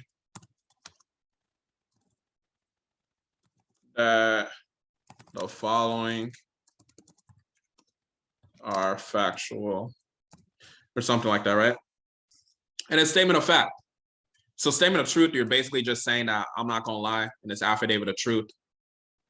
These violations are the truth, etc., right? Because it's illegal to lie in an affidavit of truth. It's illegal to lie in an affidavit of truth. It's illegal to lie in an affidavit of truth. So statement of fact, you're just literally stating a fact. You're literally stating a fact. So when we're dealing with the Fair Credit Reporting Act, we could state a fact as far as what the Fair Credit Reporting Act is intended, right? So you could literally go to quote 15 USC 1681A4. You would say like fact, the Fair Credit Reporting Act or the FCRA states that the banking system is dependent upon fair and accurate credit reporting. That's a statement of fact. It's a fact, right? That's what the Fair Credit Reporting Act states. We went over that in the congressional findings. So you could state however many facts you want. It's up to you, right? So you're just making a statement of fact. And then affiant facts. Affiant facts, and affiant is somebody that's writing an affidavit of truth. So you are the affiant. So the affiant facts, now we're getting straight to your facts, right? So when we're saying your facts, we're just talking about, let's talk about an example I did. So with the auto loan inquiries that I did, I used I included affidavit of truth with, my FTC and everything to remove those inquiries. I basically said, so this is how I do it. I put fact, affiant, which is me or you, is aware and has proof in the attachment labeled as Exhibit A that Bank of America, for example, is in violation of, and then you put whatever they violate, 15 USC 1681 A to A I, right? Which talks about the transactions or experiences, because it's not supposed to be on your report. And experience is that inquiry I got, right? Or that inquiry you got. So that's an example, and then you just list all your exhibits. So exhibit is basically proof of how you were violated, right? Because remember, you can't lie on an affidavit of truth. It's a fact. So on a separate sheet of paper, I would write literally Exhibit A. I would circle it, Exhibit A, violation of 15 USC 1681A 2AI. So this is what I did when I was removing my inquiries. But I believe I used 1681B number 2, which is written instruction of the consumer, because I didn't give them written permission to furnish those inquiries on my report, right? So you just list out all the violations that occurred. You don't have to send an affidavit of truth, but it's definitely gonna help. And then number 6, the final part is a notary seal. So every affidavit of truth has a notary, right? So the notary seal, when you get to the notary seal, you could, before you get to the notary seal, you could put thank you. I'm just going off my example. I swear to all the information provided, I do so under the penalty of perjury, that the information I so affirm to be true, correct, accurate, to the best of my ability and knowledge, so be it, right? So then you'll include like a signature. Let me scroll down. Like, why is it so low? Signature, and then, you sign it, sworn to, affirmed by, and subscribed before me on the, you insert the date. So today's what? The 30th? Day of what? January? That's when you would insert that. Shout out to Aquarius season. You feel me? Year 2022, right? We're in 2022. So you would put the date and, the month, and then you'll put the notary name, which is the person that's, the notary, and then notary signature, and then he or she will sign it, the notary, and then you'll have the actual notary seal. I have an example here. I don't know if y'all can see it. It might be. So that's a notary seal right there, right? So that's basically affidavit of truth. So you'll be publishing affidavit of truths as like extra ammo, just to point out, how they violated you. So keep that in mind. when you see an affidavit of truth, this is the real sauce on it. So with the affidavit of truth, when you go to your AFI and facts right here, right? If they don't reply line by line, disputing, saying, oh, this is false, this is false, this is false, then your affidavit of truth is considered correct, right? It's considered correct because they didn't deny it. They're supposed to deny it line by line. Let me give y'all the spoiler alert. They never, line by line say like, oh, this isn't correct, this isn't correct. In my experience from doing it, in my experience from hearing, clients do it, in my experience from hearing anybody do it, I never heard about the company going through an affidavit of truth and denying line by line. Remember, this is law. Affidavit of truth, they're supposed to deny stuff line by line. So what you're doing by submitting an affidavit of truth, submitting multiple of them, you're basically creating a paper trail. A paper trail, because in case it goes to court, if they sue you, you sue them, you have all your paperwork in order. And part of that is making copies of everything. You want to make copies of everything so that you have that paper trail and so that your argument is very, very powerful. And then, it's less likely that you're going to lose what's going on. You can go to court as a pro se litigant, which means representing yourself, and then you'll be good to go because you understand the Fair Credit Reporting Act, you understand the affidavit of truth, you understand all these laws because you're going to watch a replay. You have notes from tonight. And yeah, so any questions on affidavit of truth before we go into the process? And then we will, if y'all got any questions, then we'll close it out. Oh no, I got some resources I want to show y'all too before. Any questions on affidavit of truth?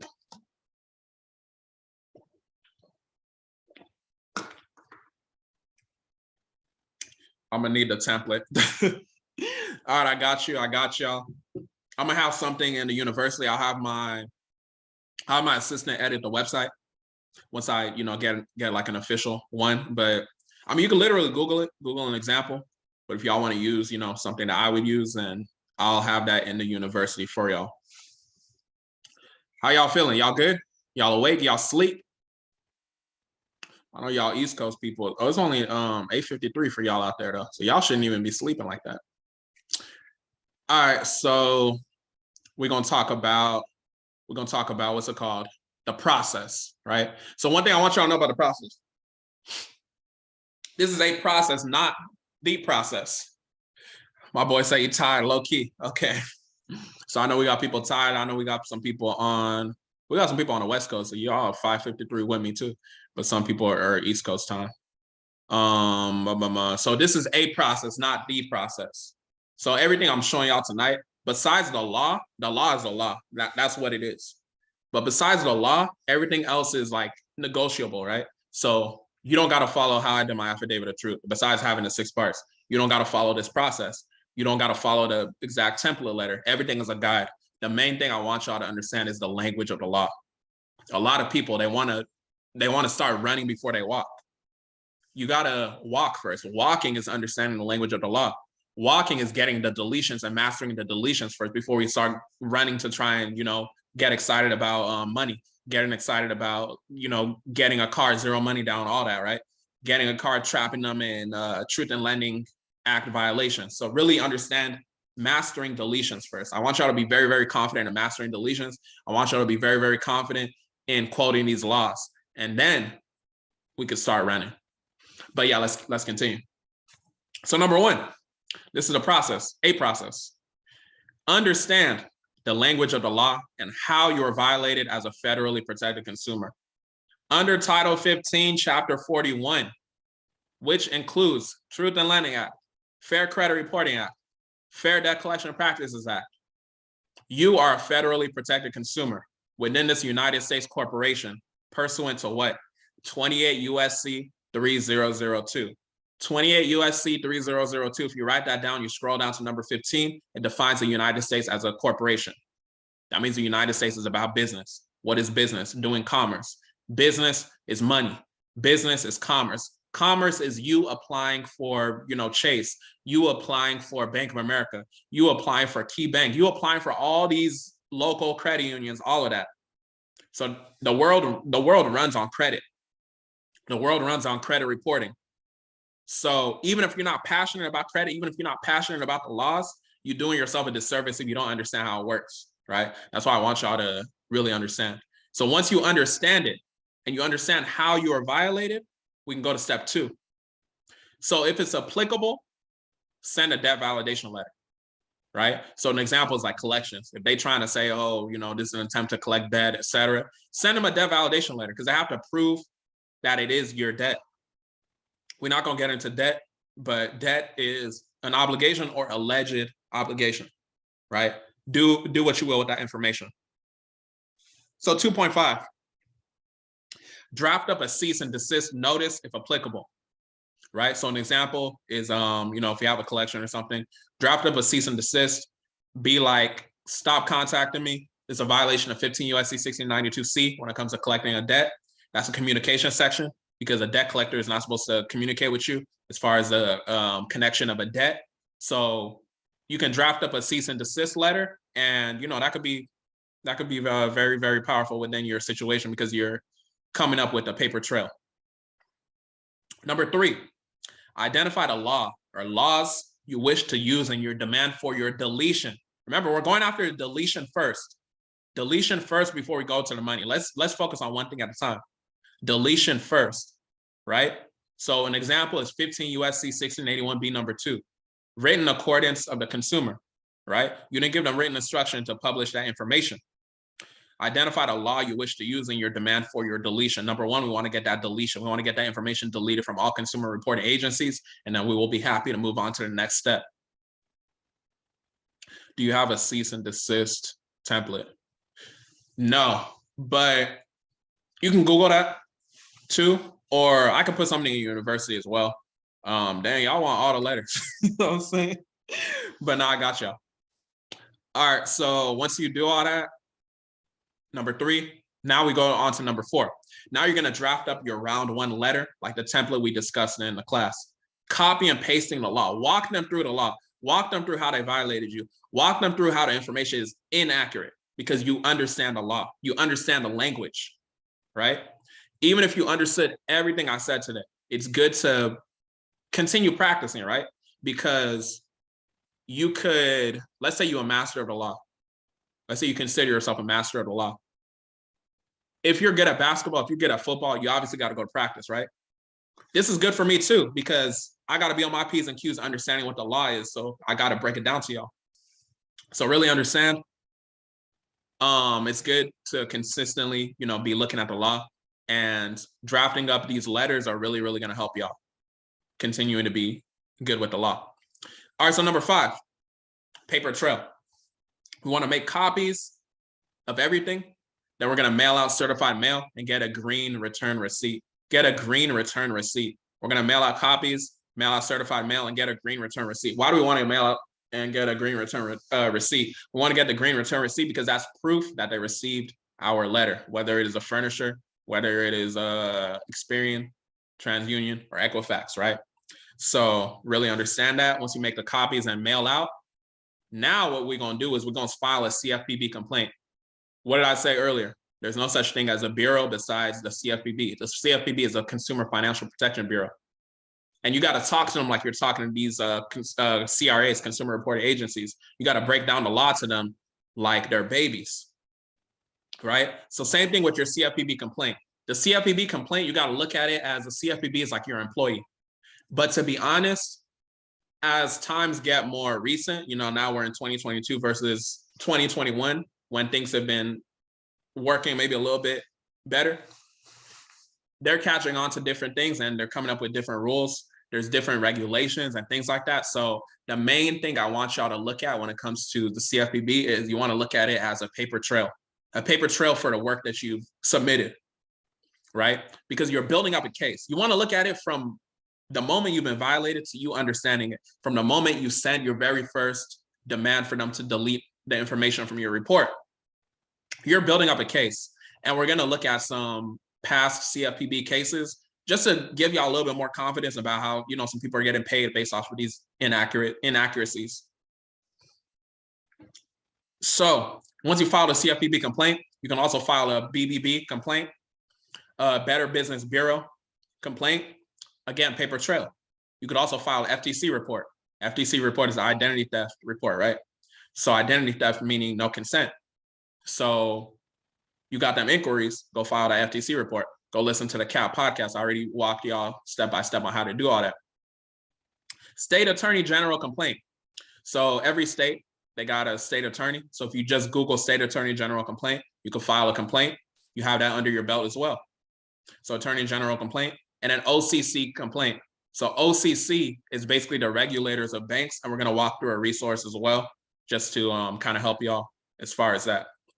So you just want to establish a paper trail with everything. Certain things work for different people. Some people, they'll file a Better Business Bureau, and then things will get handled. Some people, Better Business Bureau won't do nothing. So it's like, it really just depends on your situation. So once you do all that, now we're going to round 2. So round 2, what are we doing? We're going to draft up a round 2 letter. We literally looked at an example of round 2 letter here in the class. So, do what you will with that information. Scroll back if you're watching the replay right now. And then you could draft up an affidavit of truth. So this process, I'm telling you right now, you don't necessarily submit an affidavit of truth in your first round, even though you can. Remember, I said this is a process, not the process. It's not the only process. It's multiple ways to skin a cat. You don't even got to use consumer law to get deletions, just that y'all are interested in, learning consumer law because consumer law is powerful. So draft up the affidavit of truth, same example we showed earlier. Again, make copies, mail out certified mail, get a green return receipt. And then same thing, file CFPB complaint, BBB, FTC, Attorney General complaint, OCC complaint, just have a paper trail of everything. Every time you file these complaints, you're going to get like an email. Sometimes you're able to print out a copy of what you filed. Make copies of all of that. All those are exhibits. All those are attempts that you made in order to get the negative information removed, right? So just really remember, all of this is a paper trail. And remember, most importantly, a lot of this stuff takes time. So be patient with the process. And then repeat until you get your desired result. Based off of this class, remember, your desired result initially should be just to get the deletion. We can go after the remedy, meaning the money for the damages later. But initially, you want to focus on the deletions. I want y'all to get comfortable with the deletions, right? You got to get comfortable with the free throws before you start, starting to shoot Hail Marys like Steph Curry. You know what I'm saying? So really just keep that in mind. And that is the process, or a process, that's not the process. Do y'all have any questions? We're going to walk through just some final resources. And then, yeah, I want y'all to ask any questions if you do have any. It might be a lot of information. Maybe y'all just got to actually execute it. But yeah, if y'all have any questions, let me know.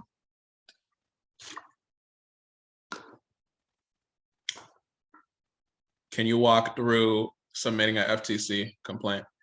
Okay, I know that you're new to following me, but I literally put out a podcast episode where I did that. So just for the sake of time, everybody's time, I'm not going to do that because it's in the podcast episode. So yeah, you could definitely go back and listen to the podcast, and I have an example there of where I walked through FTC report.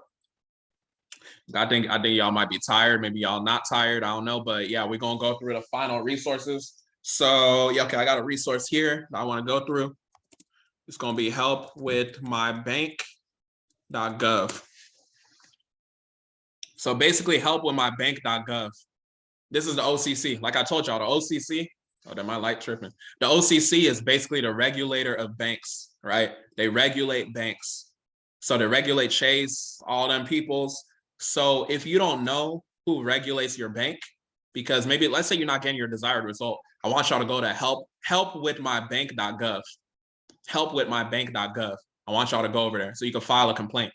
Remember, you as a consumer, you can file a complaint with anybody you want to file a complaint with, right? So this is what they say here. Before you file, try to resolve your issue directly with your bank first. But this is assuming that we already tried to, right? So now what we're going to do is we're going to file a complaint. So you can go here, file a complaint. And what I wanted to show y'all is really number 2. So number 2 says, check to make sure we regulate your bank. So if you're not sure if the OCC regulates your bank, you can go to who regulates my bank, right? So then you're going to come here to search financial institutions. So now we come to the FFIEC website, and this is just a helpful resource just to, give y'all more information on who's regulating your bank. So let's say I want to figure out Wells Fargo. right? So Wells Fargo, I want to look at National Association because I want to just look at globally who regulates, unless they specifically have who I'm looking at. So I see right here, Office of the Comptroller of the Currency, that's OCC. So I've confirmed to myself that Wells Fargo is regulated by the OCC. But if I look down here, Wells Fargo International Banking, they're regulated by the Federal Reserve, right? So the reason why I'm showing y'all this is because if I'm going at Wells Fargo International Banking Corporation, and I think it's the OCC that's regulating them, so I submit an OCC complaint, I'm already going to the wrong target. So you got to really use this as a resource and really understand who regulates your bank. So add that to your toolbar. I want y'all to add that over there. Okay, yeah, last resource, and then we gon', if you guys have any questions, if y'all not sleeping, and then we gonna close it out.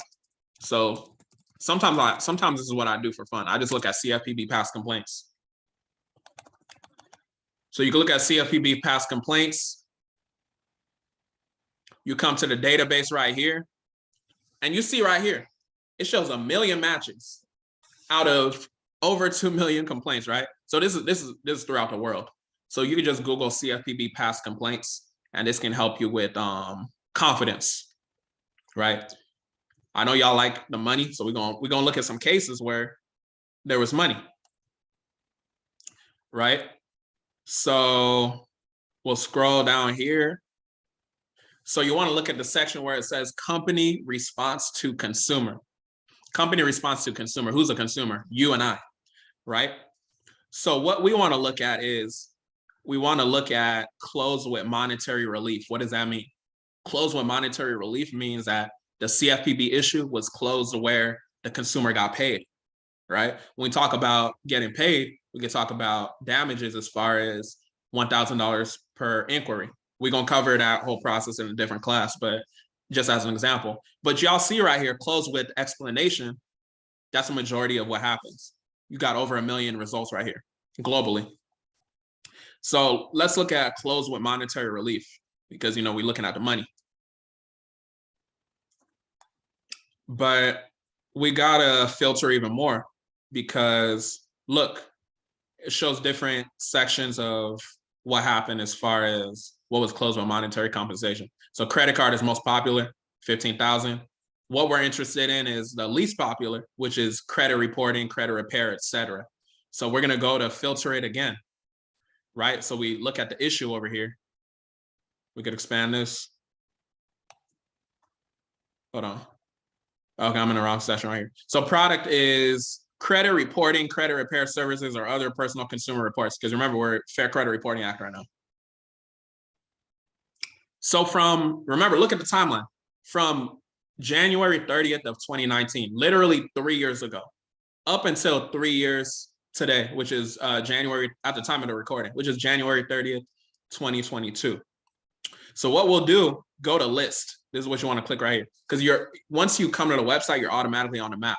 So you can look at map, you can look at trends, but you want to look at the list because that's going to give us the data. So we click on list. So now we can actually literally look at it. Look, date received. What is this? 126 was what? 4 days ago, right? You can see the consumer state. They live in California. Shout out to my West Coast people, California. So basically what happened, the issue was with this company, Grant Mercantile Agency. That sounds like a person defined in the Fair Credit Reporting Act, right? So Grant Mercantile Agency, they sound like a furnisher of information. Basically, the situation was closed with monetary relief. But what was the issue? Credit reporting. Incorrect information on your report. Information belongs to someone else. So what happened? This person 4 days ago, they got paid for information that belongs to someone else being reported on their report. When it goes back to accuracy, that's both inaccurate in terms of not being correct, but that's inaccurate and not being valuable. Because why is somebody else's information on my report? What if that person doesn't have good information? You know what I'm saying? So just look, 4 days ago, going through these sections can give y'all confidence as far as getting paid after we get the deletions. Let's look at another one. So 120, January 20th, what is that, 10 days ago? The consumer state was Texas. So it's not only in California. So close with monetary relief, what does that mean? Damages were sustained, they got paid. Alliance Data Card Services. That sounds like a furnisher of information. So what was it? Credit reporting again, right? Problem with the credit reporting company's investigation into an existing problem. Their investigation did not fix an error on your report. So because the error wasn't fixed, they got paid. What does the error not being fixed sound like? Sounds like I'm submitting all of these letters and I didn't get the deletion, right? So these are damages. Maybe you lost sleep because you didn't get the negative information deleted. So keep that in mind. Let's look again. Let's look at maybe a couple more examples. Let me even scroll down a little bit more. Let's just randomly stop right here. So January 6th, 2022, right? What state? Georgia. Revenue Enterprises LLC. So that sounds like a company or something. That could be a person. Close with monetary relief, credit reporting issue, account information incorrect. Incorrect information on somebody's report. Account information incorrect, right? So you could literally get paid for information being incorrect. If something's reporting and is incorrect on the report, it would be a disservice to you not to submit a CFPB complaint. If they're not complying with it, that's willful non-compliance. That person probably understood they have the law at their disposal, 15 U.S.C. 1681N. Maybe they did willful non-compliance, or maybe they did 15 U.S.C. 1681O, negligent non-compliance, right? So it's really just up to you. Let's look at one more example. All right, so same thing, right? So Citibank was the issue, close of monetary relief. Their investigation did not fix an error on the person's report. So the whole point of me showing you all this is that it allows you to know people are getting paid for this information.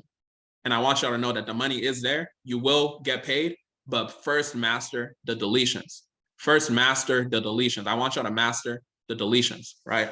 So last thing I just really want y'all to understand is, I said it earlier, but with the CFPB, you got to understand that you're talking to them like they're babies. Let me stop sharing my screen. So I'm pretty much on that.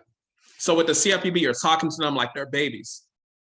Because you're talking to them like they're babies, you got to understand that they don't necessarily understand the law. They don't understand all the time what's going on. These are employees that probably get like, $10, $9 an hour or something. They don't get paid like that, right? So they just trying to go home like anybody else.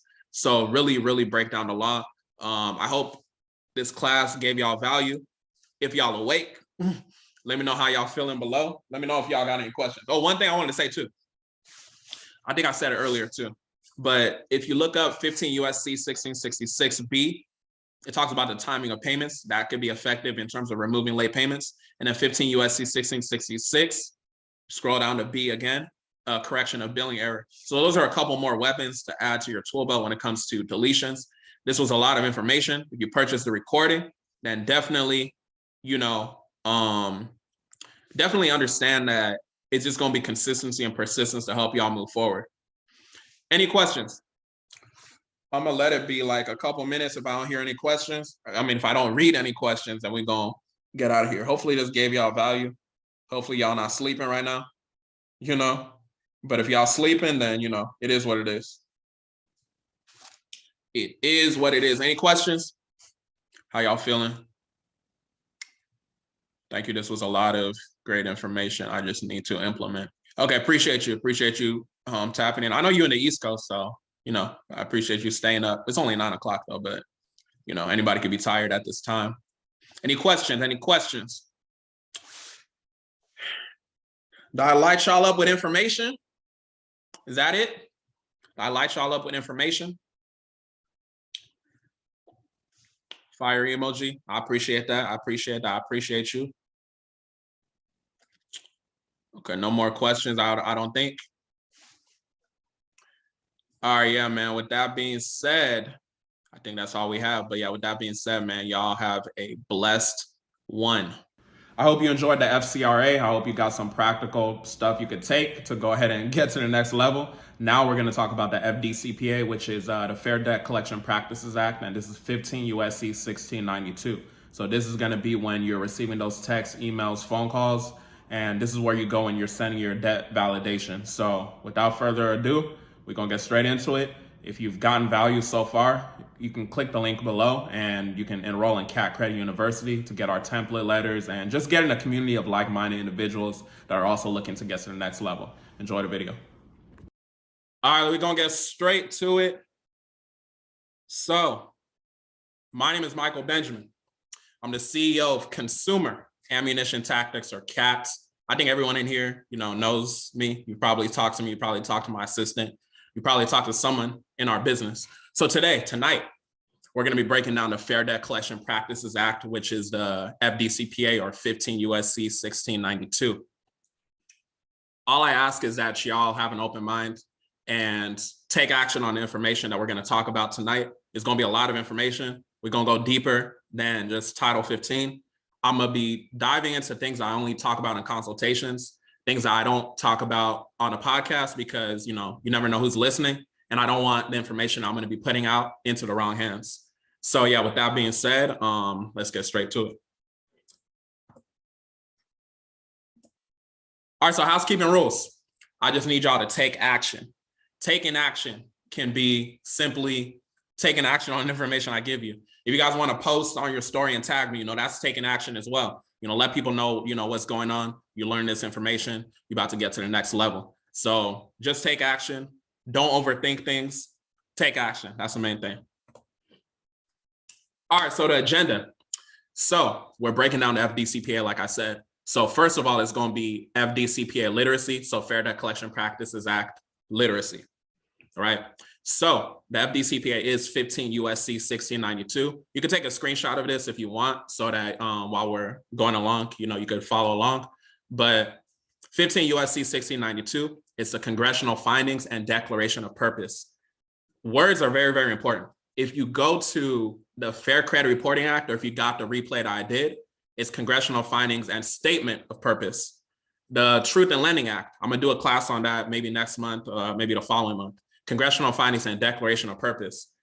I wouldn't focus too much as far as declaration versus a statement, but I just say that to say the congressional findings is where Congress found something was going on that was wrong, and it's why they came up with the law. 15 USC 1692A, definition section. When you're reading the law, the big three or just any law, there's always going to be a definition section. Definitions, just defining, the different terms that's going to be used in the following sections. The FDCPA in particular has 8 definitions. I don't know everybody's familiarity with the FDCPA, but the FDCPA has 8 definitions. So not too many. We're going to focus on them.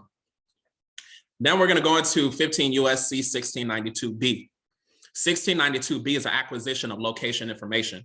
So we're going to dive into that. We're going to go over some violations over there. And those of y'all that know, pursuant to 15 USC 1692K, civil liability section, each violation is at least $1,000. So we're going to talk about it and, help y'all as far as getting paid and things like that. Then we're going to go into 15 USC 1692C, the communication section, communication in connection with debt collection. The communication section is one of my favorite sections because literally if a debt collector communicates with you, that's a violation. You know what I'm saying? So it's going to be a lot of violations. Then we're going to go into 15 USC 1692D, harassment or abuse section. Harassment or abuse, an example is a debt collector simply saying that this is an attempt to collect a debt. You as a consumer, you decide what is harassment or abuse to you. So we're going to get into that. Then 1692E, we're going to talk about false or misleading representations. Some of y'all may have seen when I posted about speeding ticket, as far as a police officer pulling you over. I'm going to go a little bit deeper into that when we get towards the end of the class, and you'll kind of know where to start when it comes to disputing a speeding ticket, as far as, getting paid and things like that. All right, after that. So 15 USC 1692F, unfair practices. Unfair practices, we're going to get into that. And what you're going to see is that some of these laws might seem redundant, but the thing about them seeming redundant is it works in your favor, because if you get a violation that's in 1692F, but it's also in 1692C, you didn't just get a $1,000 violation, you got $2,000 violation, right?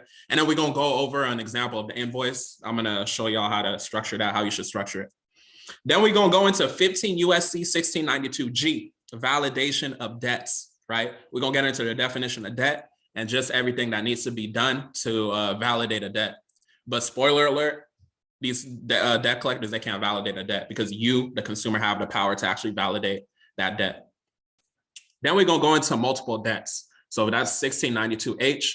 I'm gonna show y'all what y'all can do to send out a notice and get additional payment.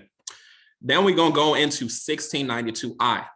One, again, is redundant, but it's gonna talk about legal actions by debt collectors. So I'm gonna give y'all a law that shows you and proves to you by law, debt collectors are not allowed to sue you.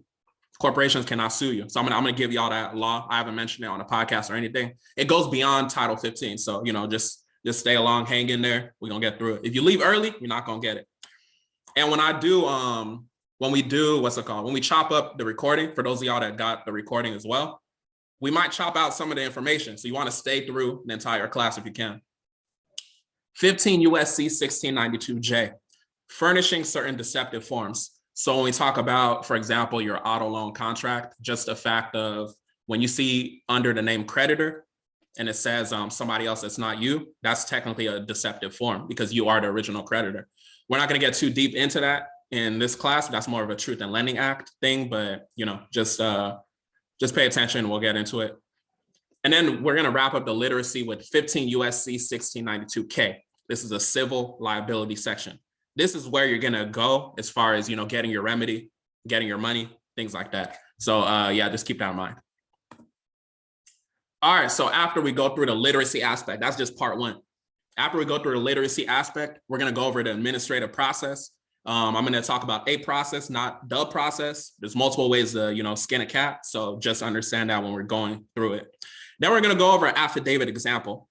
Affidavit example, what I think you should do as far as moving forward, as far as getting your remedy, whether that is a deletion, whether that is getting paid, things like that.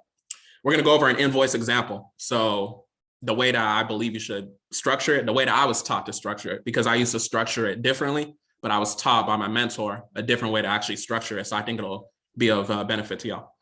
Then I'm going to give y'all some information, extra information on deleting charge-offs. If you've listened to my CAP podcast episode where I talked about deleting charge-offs, I talked about deleting charge-offs, but I didn't talk about what I'm going to talk about tonight, right? So it's just an extra measure you could take as far as deleting charge-offs. So we're going to get into that real quick. Then we're going to talk about litigation with the debt collectors. So suing debt collectors, because we don't have time to be just sending them notices all day and not even getting what we desire, right? So then we're going to talk about that.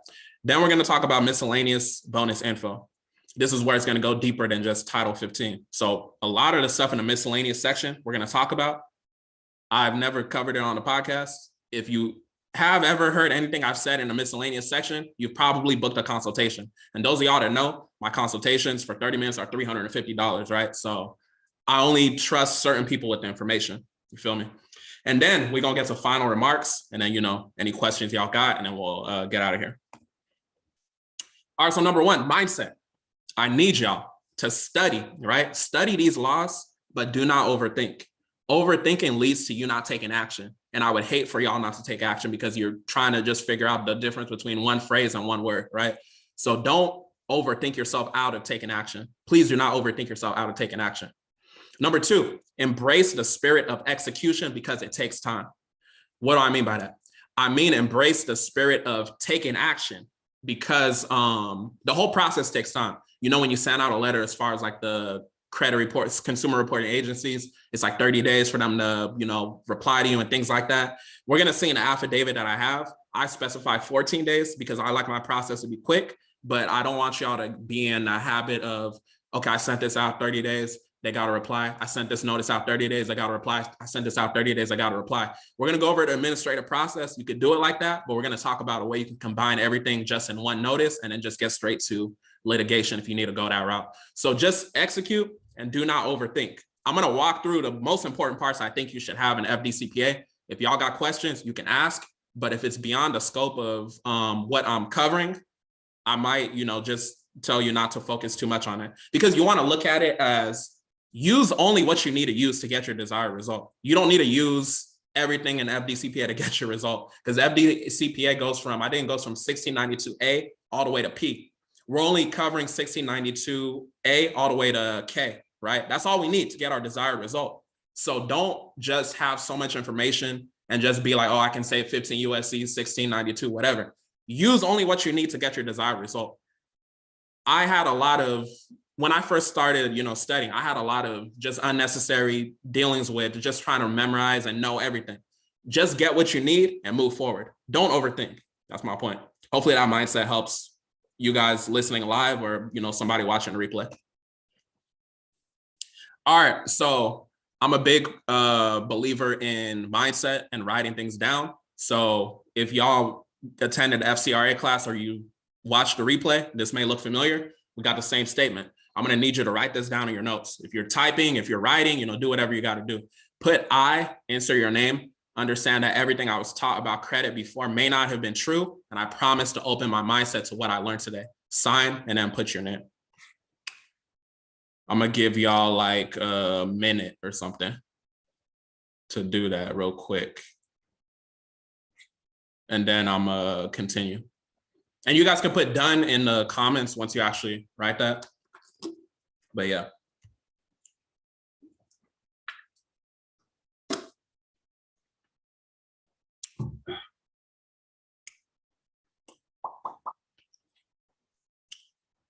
All right, yeah, for the sake of time, let's continue forward.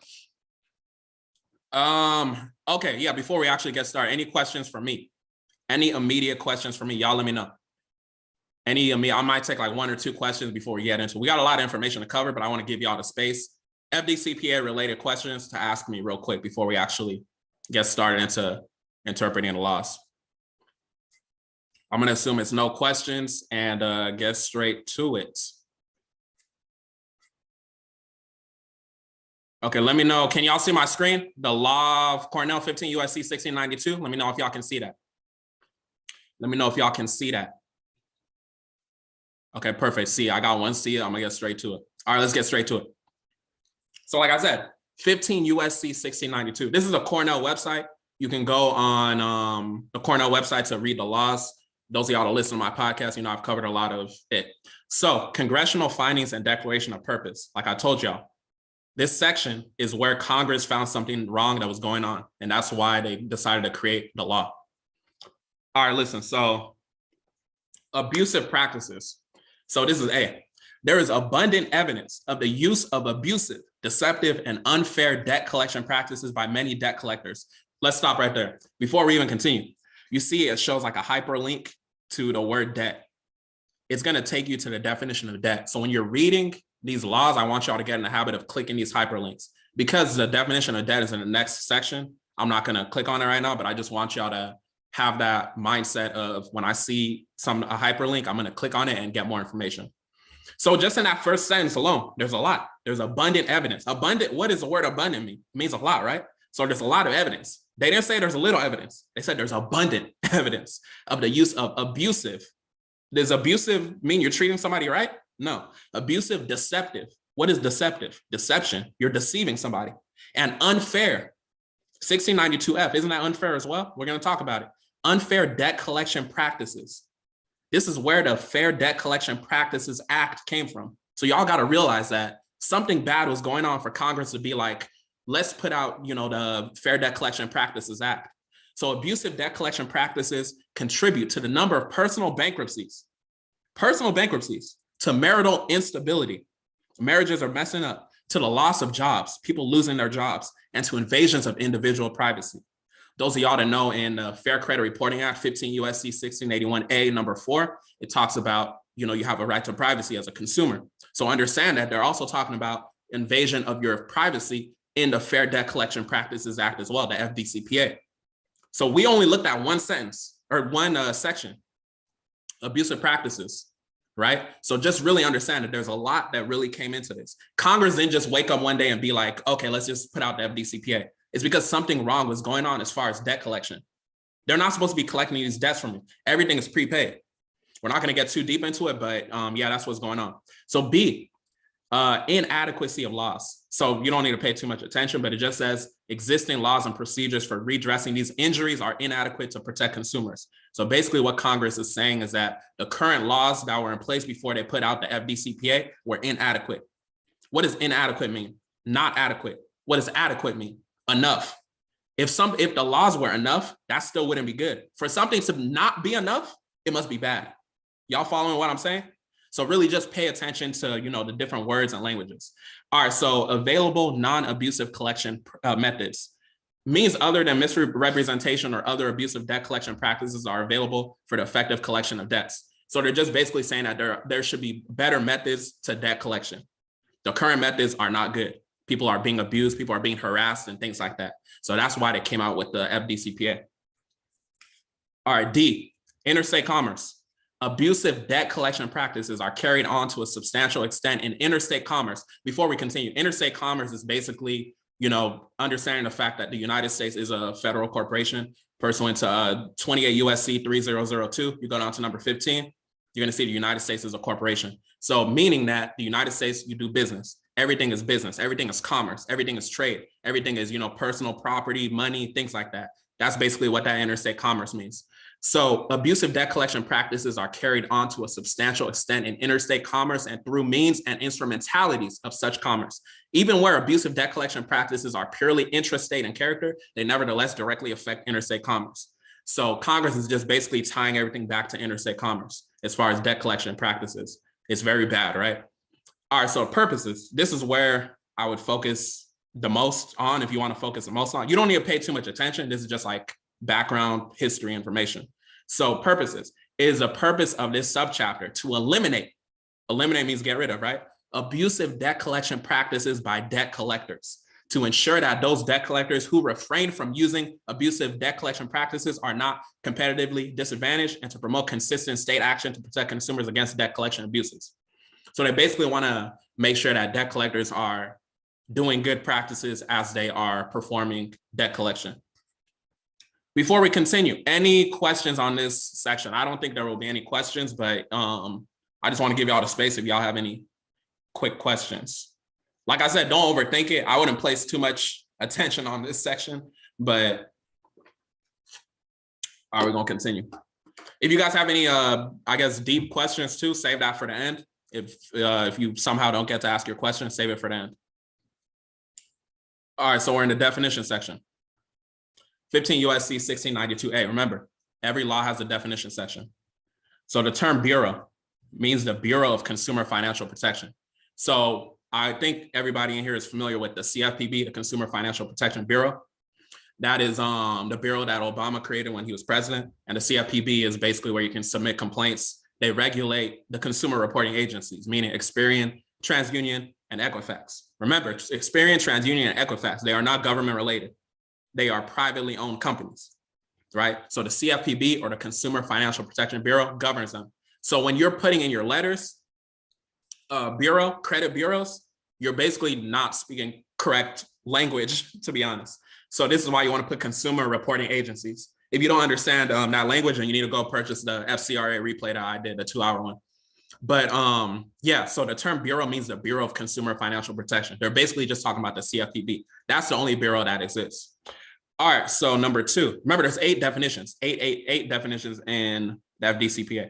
So the term communication means the conveying of information regarding a debt directly or indirectly to any person through any medium, right? They said a lot over there. Communication is conveying information regarding a debt directly or indirectly. Let's stop there. Directly means you the consumer, right? You the consumer meaning John Doe or whatever. But indirectly is you, an example is you on a letter, right? If they send you a letter, notice that your name is in all caps, all capital letters. That's your corporation. That's you as a corporation. So that's what they mean by indirectly. And remember, the word or means whichever side you're choosing on. So if a debt collector communicates with you, meaning they send you a letter they send a letter to you, they're communicating with you indirectly, right? If they call you, they're communicating with you directly. So just keep that in mind. Directly or indirectly to any person. Remember, any means no restriction.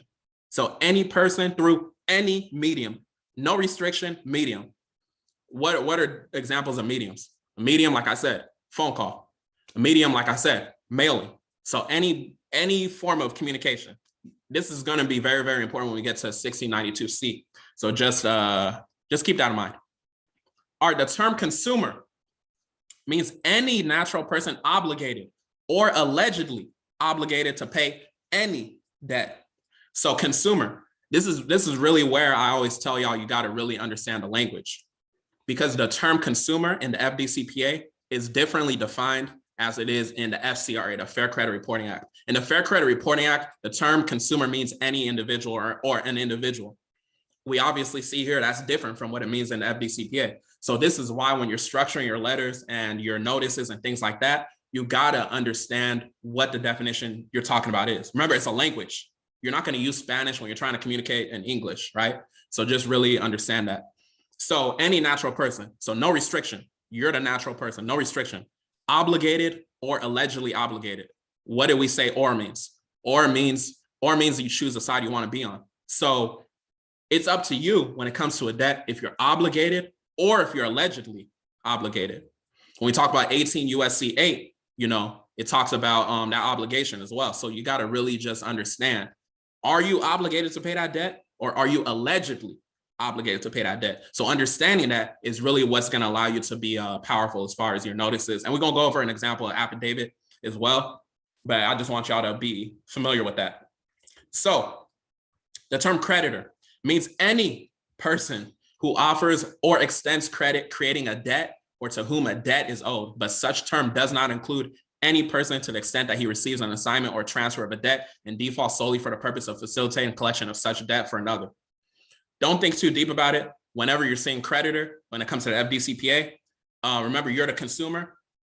A lot of times in the way you structure your letters, the creditor is going to be, that person you're talking to, that debt collector. But technically, when we're talking about Truth in Lending Act, when we're talking about creditor, you are the original creditor, right? So it depends on what you're talking about as far as interpreting creditor. But I don't want y'all to overthink it. I'll just say, in most cases, when you're using the FDCPA, the creditor is going to refer to them. You're the consumer. All right, so the term debt, let's continue. This is a very, very important definition. The term debt means any obligation or alleged obligation of a consumer, right? You're the consumer, right? To pay money arising out of a transaction. I would just stop there, but I'm going to read the whole thing. In which the money, property, insurance, or services which are the subject of the transaction are primarily for personal, family, or household purposes, whether or not such obligation has been reduced to judgment. So when it comes to debt, the main thing I need y'all to really focus on, you can read the whole definition, but the main thing I need y'all to focus on is any obligation or alleged obligation of a consumer, or means you choose what side you want to be on. Me personally, Michael Benjamin, the consumer, when I see the term debt is an alleged obligation of me, right? There's no law that says you have to pay any debt. Debt is an alleged obligation. To me, it's an alleged obligation. If you say it's an obligation to you, it's an obligation to you. When a debt collector sends you something, they say, oh, you owe the debt. If you don't refute it, if you don't say this is not my debt, it stands as is. Remember, silence is acquiescence, meaning that if you don't reply, what they say stands. It's the same, and it's the same thing when you send them an affidavit. If they don't reply line by line, it's an unrebutted affidavit. They didn't reply adequately, so it stands. So just keep that in mind, and you decide if debt is your obligation or alleged obligation. All right, the term debt collector is a long definition. We're not going to read through the whole thing. I just want to give y'all the important part. So the term debt collector means any person, remember any, no restriction, any person who uses any instrumentality of interstate commerce or the mails in any business, the principal purpose of which is a collection of any debts, right? And it goes on to say, or who regularly collects or attempts to collect directly or indirectly. Remember, directly calling you, indirectly, capital letters, mailing you a letter, right? Debts owed or due or asserted to be owed or due another. So the main thing I need y'all to really understand is a debt collector. Any person who attempts to collect something from you. So this is why a police officer is considered a debt collector, because any means there's no restriction. Congress is literally letting y'all know these police officers, they are debt collectors. Are they not attempting to collect a debt from you when they're running your credit card, your social security number, right? So you got to really understand that when it comes to debt collectors, it's any person who uses any instrumentality of interstate commerce. Remember, interstate commerce is just like doing business within the United States. So it goes on to say, let me show y'all how police officers are debt collectors. So A says any officer or employee of a creditor while in the name of the creditor collecting debts for such creditor. Any officer means there's no restriction on the officer. It's police officer, right? Policy officer, it goes deeper than that. Police policy officer, there's no coincidence why it's, like that, civil procedure and stuff like that. But we're gonna get deeper into that later. It goes to C too. C says any officer or employee of the United States, right? So just really understand that. So debt collectors are debt collectors, right? There's no restriction on debt collectors. All right, so number 7. The term location information means a consumer's place of abode and his telephone number at such place or his place of employment. So location information is 1692B, which we're going to get into in the next section. But basically, location information is just pretty much saying where you're located, because debt collectors are not supposed to have your location information, because you got to remember, you as a consumer, you have a right to privacy. So they're not supposed to be communicating with you, right? So keep that in mind. It can also be your place of employment. And we're going to talk a little bit about that deeper. All right, and then the term state, I wouldn't focus too much on, is just, state. The term state means any state, territory, or possession of the United States. So, somebody said California, wherever you're at. The District of Columbia, the Commonwealth of Puerto Rico, or any political subdivision of any of the foregoing. This is beyond the scope of the class, but the original Department of Treasury was in Puerto Rico, by the way. But yeah, I just wanted to let y'all know that. But any questions on the definition section? Any questions on the definition section? How are we feeling so far? Are we sleeping? We barely even got started. Don't be sleeping on me. Type in the comments so I know y'all awake and y'all can hear me. Any questions on the definition section? I think definitions are pretty straightforward, but once we get into the later sections, it's probably going to be, it might be some questions. I don't know. I think I did a pretty good job on the podcast explaining. So some of this might be review, but y'all got any questions? Let me know how y'all feeling, at least down below. I don't see any questions right now, so I'm going to continue to 1692B. 1692B. Okay, feeling great. Okay, cool. Maybe everybody else is asleep. I saw feeling great, so at least one person's feeling great. I don't know where everybody else is, but let's continue. All right, acquisition of location information. This is 1692B. All right, so any debt collector, remember the power of that word any, no restriction. Any debt collector communicating with any person other than the consumer, so not you, for the purpose of acquiring location information about the consumer. So what is that saying? It's basically saying that if a debt collector is trying to get your location from somebody that is not you, what's an example of somebody that's not you? The most obvious example of somebody that is not you is like a family member, friend, whatever.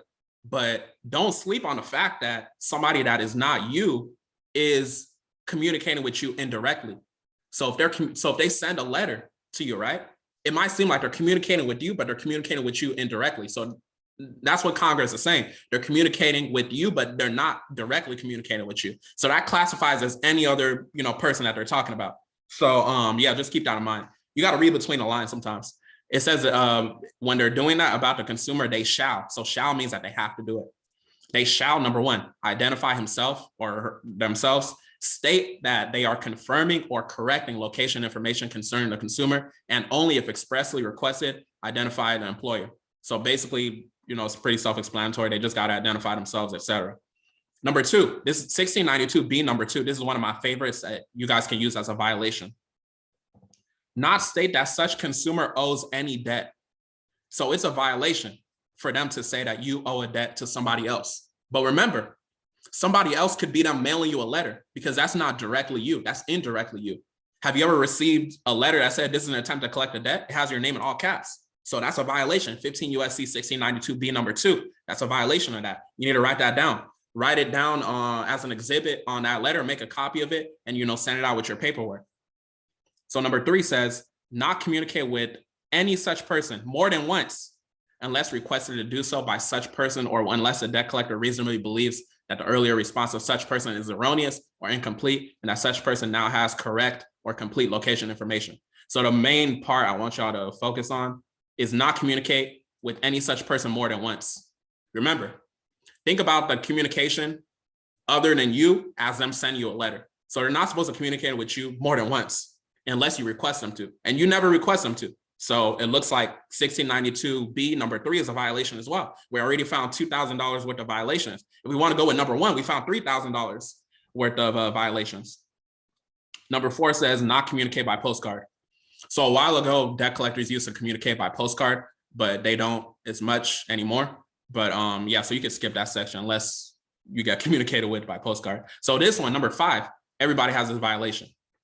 Not use any language or symbol on any envelope or in the contents of any communication affected by the mails or telegram that indicates that the debt collector is in the debt collection business or that the communication relates to the collection of a debt. So basically, 15 USC 1692B number 5 is saying that if they use any language on a letter, what is any language on a letter? Literally typing anything. That's a violation. So you already got, are we at $4,000, $5,000 worth of violations yet?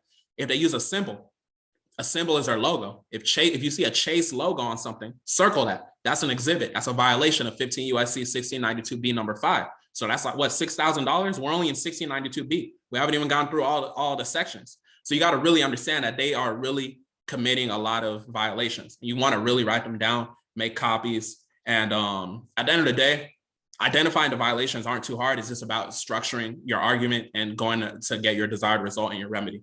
But we're going to dive into that. All right, number 6. So it basically says, after the debt collector knows the consumer is represented by an attorney with regard to the subject debt and has knowledge of or can readily ascertain such attorney's name and address, not communicate with any person other than that attorney unless the attorney fails to respond within a reasonable period of time to communication from the debt collector. So 15 USC 1692B number 6 is just basically saying if you have an attorney, they're not supposed to communicate with you. To be honest, we're going to dive deeper later, and we're going to talk about you representing yourself, which is a pro se litigant. So I wouldn't focus too much on that violation, but if you have an attorney, then, if they communicate with you, that's an extra $1,000. Any questions? I said any. Any questions on 1692B? Let me know. Are we gonna move forward? If y'all have questions later on, just let me know. So we're going to one of my favorite sections, 1692C. Communication in connection with debt collection. So A says communication with the consumer generally. So communication with you generally. Sometimes it makes it easier to read these laws when you just substitute things with phrases. So you're the consumer. So you can say, if your name is John, you could say communication with me or John generally. So without the prior consent, what does consent mean? You're allowing them. Without the prior consent of the consumer given directly to the debt collector or the express permission of a court of competent jurisdiction, a debt collector may not communicate with the consumer in connection with the collection of any debt. Just that section alone. We don't even got to go to, number 1, 2, and all that. You can quote 15 USC 1692CA, communication with the consumer generally. They're not supposed to communicate with you. That's already a violation if they communicate with you. So that's $1,000 right there. All right, number 1, what does it say? At any unusual time or place, or a time or place known or which should be known to be inconvenient to the consumer. In the absence of knowledge of circumstances to the contrary, a debt collector shall assume that convenient time for communicating with the consumer is after 8 o'clock and before 9 o'clock, local time at the consumer's location. Let's break down that second sentence first before we get into the sauce of the first sentence. So it basically says a debt collector shall assume. Does an assumption mean it's correct? Just because a debt collector makes an assumption and then they call you, it doesn't mean they didn't violate you. What if they call you at a time that's inconvenient to you? That's a violation, 15 USC 1692 CA1. So the first sentence, it says at any unusual time or place, which should be known to be inconvenient to the consumer. So this is a sauce right here. What if, okay, let's say you're working your job, right? But what if you're also a business owner? As a business owner, let's say you work 24/7. So if a debt collector calls you, isn't that already a time that's inconvenient to you? I can't tell you what's inconvenient to you, but I can tell you what's inconvenient for me. Me as a business owner, I'm on the go 24/7. So if a debt collector calls me at all, that's inconvenient to me. That's already 15 USC 1692 CA1. That's a violation. That's $1,000. I'm gonna need that, right? So you got to really understand what's inconvenient to you. If you're a business owner, 24/7, you work. If you're at work and they call you, obviously that's a violation. The easiest way, obviously, is you working as a business owner 24/7. You don't even technically got to be a business owner. Maybe you're learning about business. You're still working, so that communication is a violation. Number two, if the debt collector knows the consumer is represented by an attorney with respect to such a debt and has knowledge of such attorneys, etc., it's basically saying right there, which was in the previous section, if you have an attorney, they're not supposed to communicate with you. And earlier in the beginning, I was saying how some of these laws you're going to see are redundant, and it works in your favor, the fact that it is redundant. So in the previous section, 1692B, where we had the attorney law, that was a $1,000 violation. We can come back to 1692C, same violation, $2,000. We just double up, right? So just really understand that when you see something that's like repetitive or redundant, it's going to work in your favor. All right, so number three, at the consumer's place of employment, if the debt collector knows or has reason to know that the consumer's employer prohibits a consumer from receiving such communication. What did I say about you as a business owner? I said, if you're a business owner, right, your place of employment can be literally anywhere. If I'm at the store or something and I'm a business owner, 24/7, I'm working. I might be buying some stuff for my business. You communicate with me, you call me, that's a violation of 15 U.S.C. 1692 CA3. So really just understand how it can work in your favor, right? Congress made these laws for you. It's up to you to utilize them the correct way. So communication with third parties, this is B. It basically is redundant again, based off of the previous section we talked about, so we're not gonna go over it. But 1692 CC, ceasing communication. This is where your cease and desist comes in. So if a consumer notifies a debt collector in writing that the consumer refuses to pay a debt, or that the consumer wishes the debt collector to cease further communication with the consumer, the debt collector shall not communicate further with the consumer. You could just stop there, that's a violation. To such debt, except, so it says, number one, to advise the consumer that the debt collector's further efforts are being terminated. So they can only communicate with you after you send a cease and desist notice to let you know that, okay, we're done communicating with you. They can't attempt to collect anymore. Number two, to notify the consumer that the debt collector or creditor may invoke specified remedies which are ordinarily invoked by such a debt collector or creditor. So I wouldn't worry about 2 or 3 really, but the main one you want to worry about is 15 U.S.C. 1692 CC. So this ceasing communication section. This is all I would really worry about as far as, getting your remedy and things like that. Remember, there's a lot of laws, there's a lot of sentences and things like that, but only get what you need, right? So if a consumer notifies a debt collector in writing, if you send a cease and desist notice, which we're going to go over, if you send a cease and desist notice that you refuse to pay that alleged debt, if it's alleged to you, it's alleged to me personally, to pay a debt, or that the consumer wishes the debt collector to cease further communication with the consumer, the debt collector shall not communicate further with the consumer with respect to such a debt. So if you let them know, I refuse to pay this debt, they're not supposed to communicate with you anymore, right?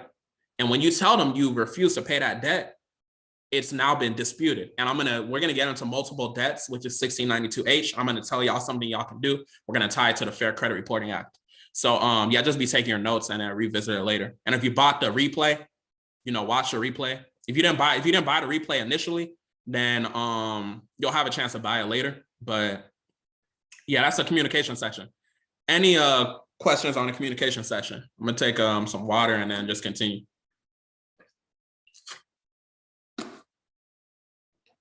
All right. So 1692D, harassment or abuse. This is a fun section as well. A debt collector, we know what debt collectors are, right? May not engage in any conduct, the natural consequence of which is to harass, oppress, or abuse any person in connection with the collection of a debt. So that already lets us know what's about to go on. Without limiting the general application of the foregoing, the following conduct is a violation of this section. Remember, when you see violations, you circle them, you put them down as exhibits. If it's a phone call, screenshot it, print it out. And then you're going to tie it to 1692K, which we're going to talk about later. So number one, the use or threat. The use or threat of use of violence or other criminal means to harm the physical person, reputation, or property of any person. Let's stop right there. So 15 U.S.C. 1692D, right? 1692D, harassment or abuse. 1692D, number one, the use or threat of use of violence or other criminal means to harm the physical person, reputation, or property of any person. The most important part I want y'all to focus on, because a lot of what we're focused on is credit, is your reputation. If you have a negative item on your credit report, your consumer report, whatever you want to call it, is that not a harm to your reputation? That looks like it's a violation of 15 USC 1692 D number 1. So really look at the words and how you can use it and apply it within your specific situation. If you got an inquiry, that's that's harmful to your reputation. Technically, credit reporting is optional. So you got to understand that, you can really structure your credit report, consumer report how you want to. And then also too, as far as reputation, we're talking about debt collectors. If they send you a letter, what if you live with your spouse, significant other, or whatever, siblings, family, parents, whatever, right? That's a harm to your reputation, because they're letting you know that, you owe this alleged debt. So, that's a violation you can use. So 1692 D number 2, the use of obscene or profane language, or language the natural consequence of which is to abuse the hearer or reader. Obscene or profane language, you the consumer, you determine that. To me, if I look at a letter and it says this is an attempt to collect a debt, that's obscene or profane language to me. To me, you're cursing me out by saying that I owe a debt. So to me, I'm going to use 1692 D number 2. That's a $1,000 violation, because you can't say I owe a debt, because I know I don't owe a debt. I know I'm the original creditor. I know I extended that credit to myself, right? So obscene or profane language is up to you. If you see an amount, a dollar amount, if that's obscene or profane language, that's obscene or profane language to you. So really understand that. Number 3, I wouldn't worry too much about it. Number 4, I wouldn't worry too much about it. Number 5, causing a telephone to ring. So we'll stop right there. That's basically just giving you a phone call. If a debt collector gives you a phone call, that's a violation of 1692 D number 5. You can get them for $1,000. There's also something called, I think it's a TCPA. I think that's $500 per phone call violation. So you can get them in multiple violations. You can get them in 1692K, or you can get them in I think it's TCPA. Do more. You could look it up and confirm that, but yeah, that's a violation as well. So 1692D, harassment or abuse, it has, these violations you can use. There's obviously several violations that we're looking at. So what was I going to say? Any questions? Let me know. Let me know. No questions so far? Okay, harassment or abuse. There's a lot of violations here. And I also have, I forgot to let y'all know. The people watching the replay, if you're watching the replay, this does not apply to you, because you should have came to the live class. But those of y'all that's here in the live class, there's like a cheat sheet I have that walks through the entire FDCPA on one page. So it's just easy to look at. So I'm going to email it out to y'all. And then, y'all can have that. Maybe I'll show y'all at the end too, just for the people that's on the replay. All right, so 1692E, 15 USC 1692E. I think I covered it briefly on a podcast, but we're really going to talk about, as far as disputing a speeding ticket. I gave enough information to start on the podcast, but like I said, the class is for deeper things I cannot talk about in public on the podcast. Oh, the podcast is about to go live actually in like 6 minutes. Make sure y'all tune into the New Cap podcast when y'all get off this class. I interviewed my friend Precious Price. She's talking about Airbnb, and she's gonna really, help y'all get started in Airbnb. But that's besides the point. 15 USC 1692E, false or misleading representations. Let's get straight to it. A debt collector may not use any false, deceptive, or misleading representation or means in connection with the collection of any debt. Without limiting the general application of the foregoing, the following conduct is a violation of this section. So number 1, the false representation or implication that the debt collector is vouched for, bonded by, or affiliated with the United States or any state, including the use of any badge. Does a police officer have a badge? Congress told you police officers are what? Debt collectors, right? So you can get them under this violation if they attempt to collect a debt from you, meaning a speeding ticket. So number 2, this is a violation too. This is one of my favorites as well. The false representation of the character, amount, or legal status of any debt. What's my favorite one over here? Amount. If they send you a letter and they say minimum payment, whatever, it could be $1. That's a violation. False representation, because you know a debt is alleged obligation. They're giving you something that is allegedly yours, right?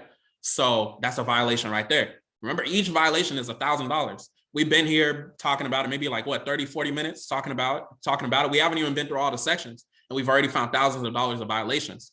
So really just understand that, you know, these violations are there. So if they say you owe any amount, that's a violation right there. 3, the false representation or implication that any individual is an attorney or that any communication is from an attorney. What does that mean? An attorney cannot communicate with you. You as a consumer are very, very powerful. So if you get a letter from an attorney, that's an exhibit. That's a violation. I'm pretty sure they know, they understand that. But to be honest, most people don't know the information that we know. Those of y'all that's in this class, you obviously know a little bit about consumer law, at least a little bit about consumer law. And I'm pretty sure you know more than most people know about consumer law. So these attorneys, judges, everybody, they just assume that everybody doesn't, know this information. People don't know their rights and things like that. And it's sad that's the case, but that's why, at CAT, Consumer Ammunition Tactics, it's our duty to make sure y'all know this information in a digestible way. Because when I first started, learning these laws and things like that, it wasn't as digestible. So when I was learning it, I was like, okay, I know I have to pass this forward. So let me make it in a more digestible way. That's where you get the podcast. That's where you get these master classes. You know what I'm saying? So yeah, that's just a little bit on the goal. So number 4, the representation or implication that non-payment of any debt will result in the arrest or imprisonment of any person, or the seizure, garnishment, attachment, or sale of any property or wages of any person, unless such action is lawful and the debt collector or creditor intends to take such action. So it basically says that they can't threaten you to say that if you don't pay the debt, they're gonna close your account. They can't say that it's gonna result in arrest and things like that. That's a violation. That's $1,000 violation, at least $1,000, right? They can't garnish your wages, things like that. So yeah, just really understand that they're committing a lot of fraud, a lot of violations, and people are just allowing them because they don't have access to the information. Number 5, the threats to take any action that cannot legally be taken or that is not intended to be taken. So they can't threaten to do something that they can't do. And I'm going to give y'all a law that I never spoke about on a podcast or anything that lets you know that corporations, debt collectors, they can't sue you. Right? So pay attention later when I give it to you. You can combine it with, this number 5, and you'll have a powerful dispute. The false representation or implication that a sale, referral, or other transfer of any interest in a debt shall cause a consumer to lose any claim or default. I wouldn't focus too much on that.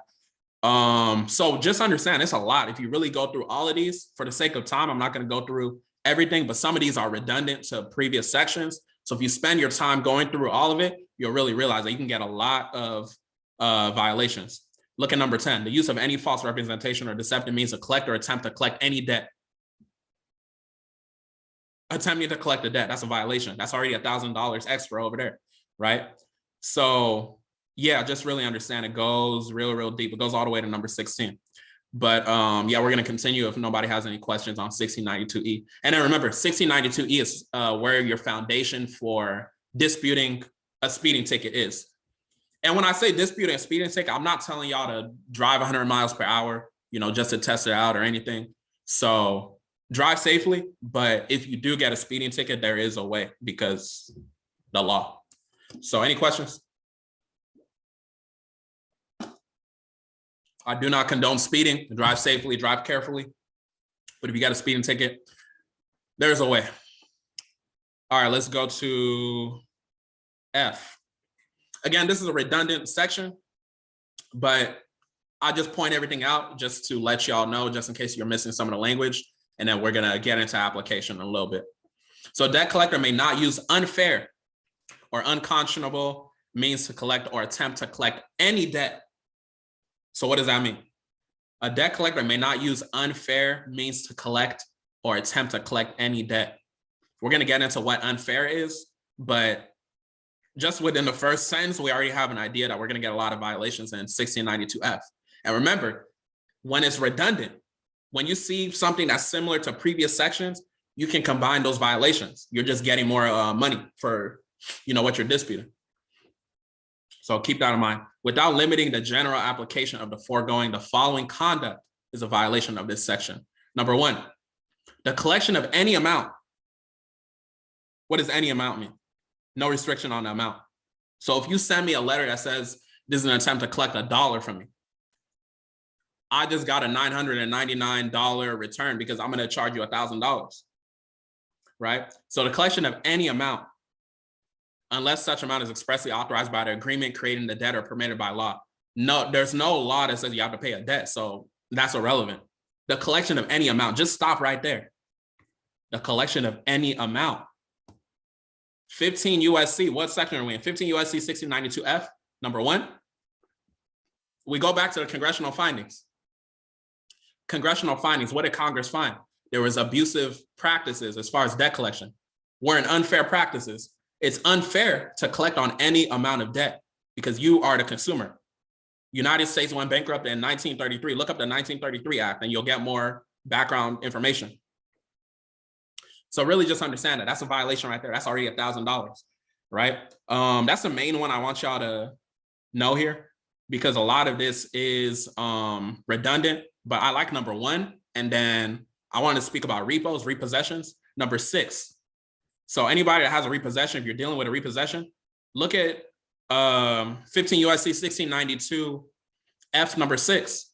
So taking or threatening to take any non-judicial action. What does non-judicial action mean? A non-judicial action means it's not given by, judges. It's not given by the court to affect dispossession or disablement of property if A says there is no present right to possession of the property claimed as collateral through an enforceable security interest. There's no present intention to take possession of property. The property is exempt by law from such a dispossession or disablement. So this basically, what the law is basically saying, 1692 F number 6, is basically saying that repos are technically illegal. They're not supposed to happen. So if a repossession happens, the court didn't order them to kidnap your property, right?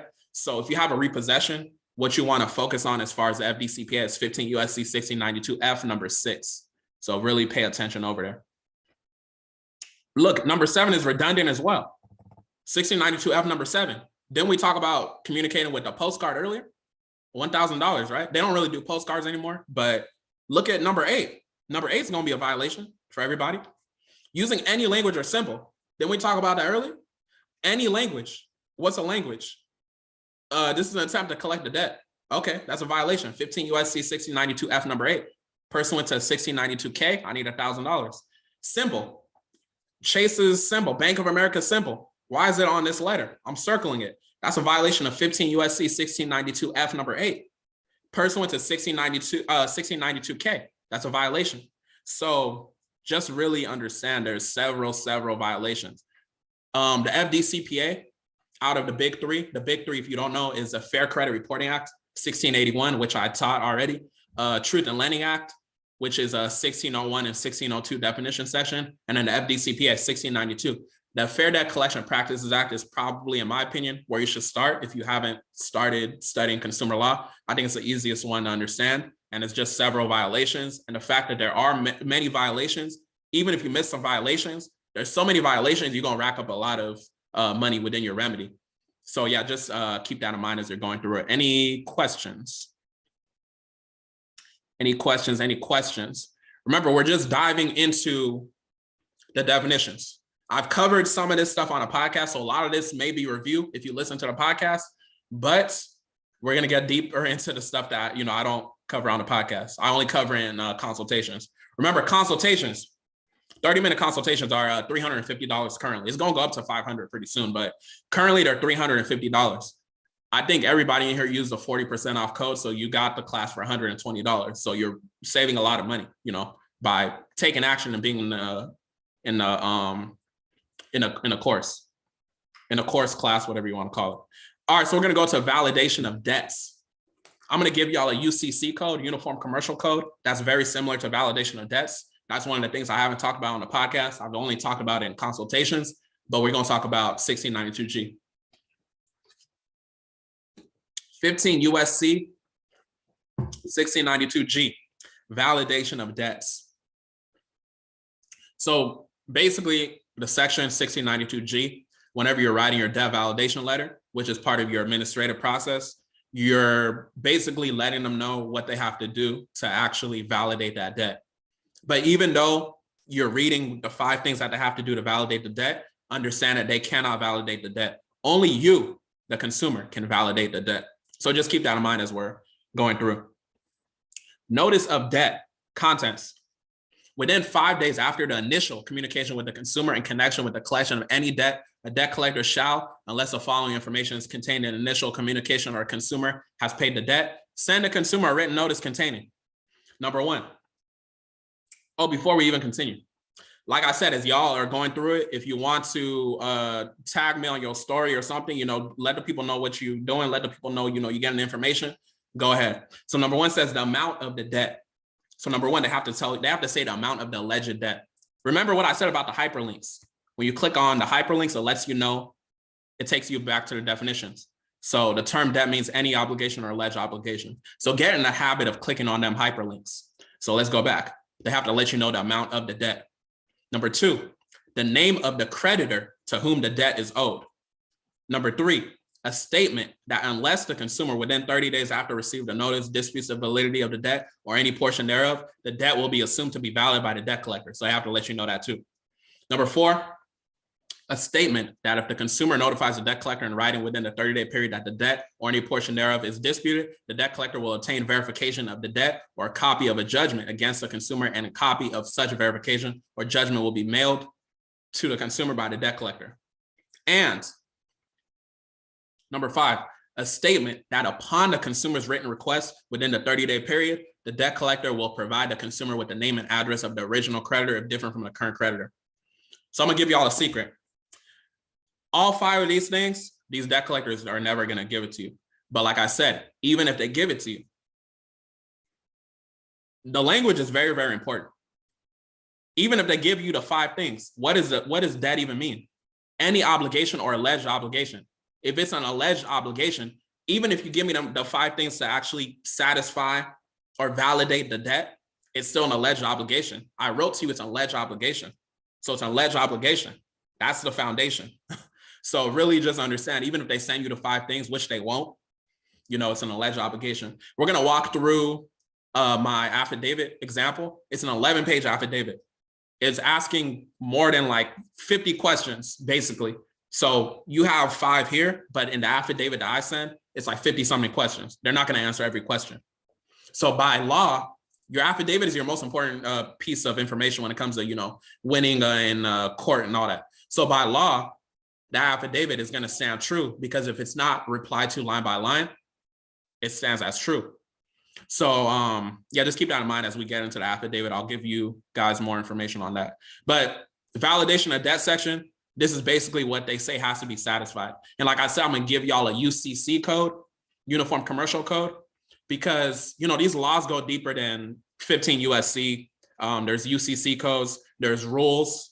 Rule 1, Rule 2, Rule 602. We're going to go through some rules as well, which I don't talk about on the podcast, but I'm going to, y'all pay for the class or replay, so you'll get the information. But yeah, don't get overwhelmed. It's a lot of information. Just be taking notes and then revisit it later. Just take action. So B, 1692G, number B. I said number B, letter B, disputed debts. So this is a long paragraph. I'm not going to read the whole thing, but basically all you need to know is that if you notify the debt collector in writing that the debt is disputed. So if you're disputing a debt, it means that they're not supposed to attempt to collect on it. So basically, when we go back to 1692 CC, which is Season Communication, if y'all took notes or just remember, that was basically where we were talking about. Once we let them know that we refuse to pay on the alleged debt, they have to cease communication. They have to stop communicating. They have to cease their collection efforts and cease communication. 1692 GB is an additional ceasing communication section. And I'm also going to give y'all later, it's going to tie to multiple debts. Whenever you dispute a debt and they've received your notice and it's noted that you're disputing a debt, you can use 1692H, which is multiple debts. And you can actually send a notice to invoice them for previous payments. Because if they are attempting to collect on a debt that is disputed, that's a violation. So we're gonna dive deep into it, and it's gonna tie to the Fair Credit Reporting Act. This is a specific section in the Fair Credit Reporting Act. So yeah, so if you're disputing, they're not supposed to attempt to collect on it. Just remember that. 1692G(c), admission of liability. The failure of a consumer to dispute the validity of a debt under this section may not be construed by any court as an admission of liability by the consumer. So this is basically saying that if you fail to say that the debt is yours, it shouldn't be misconstrued that you're liable for that debt. So what does that mean? Isn't Congress looking out for you?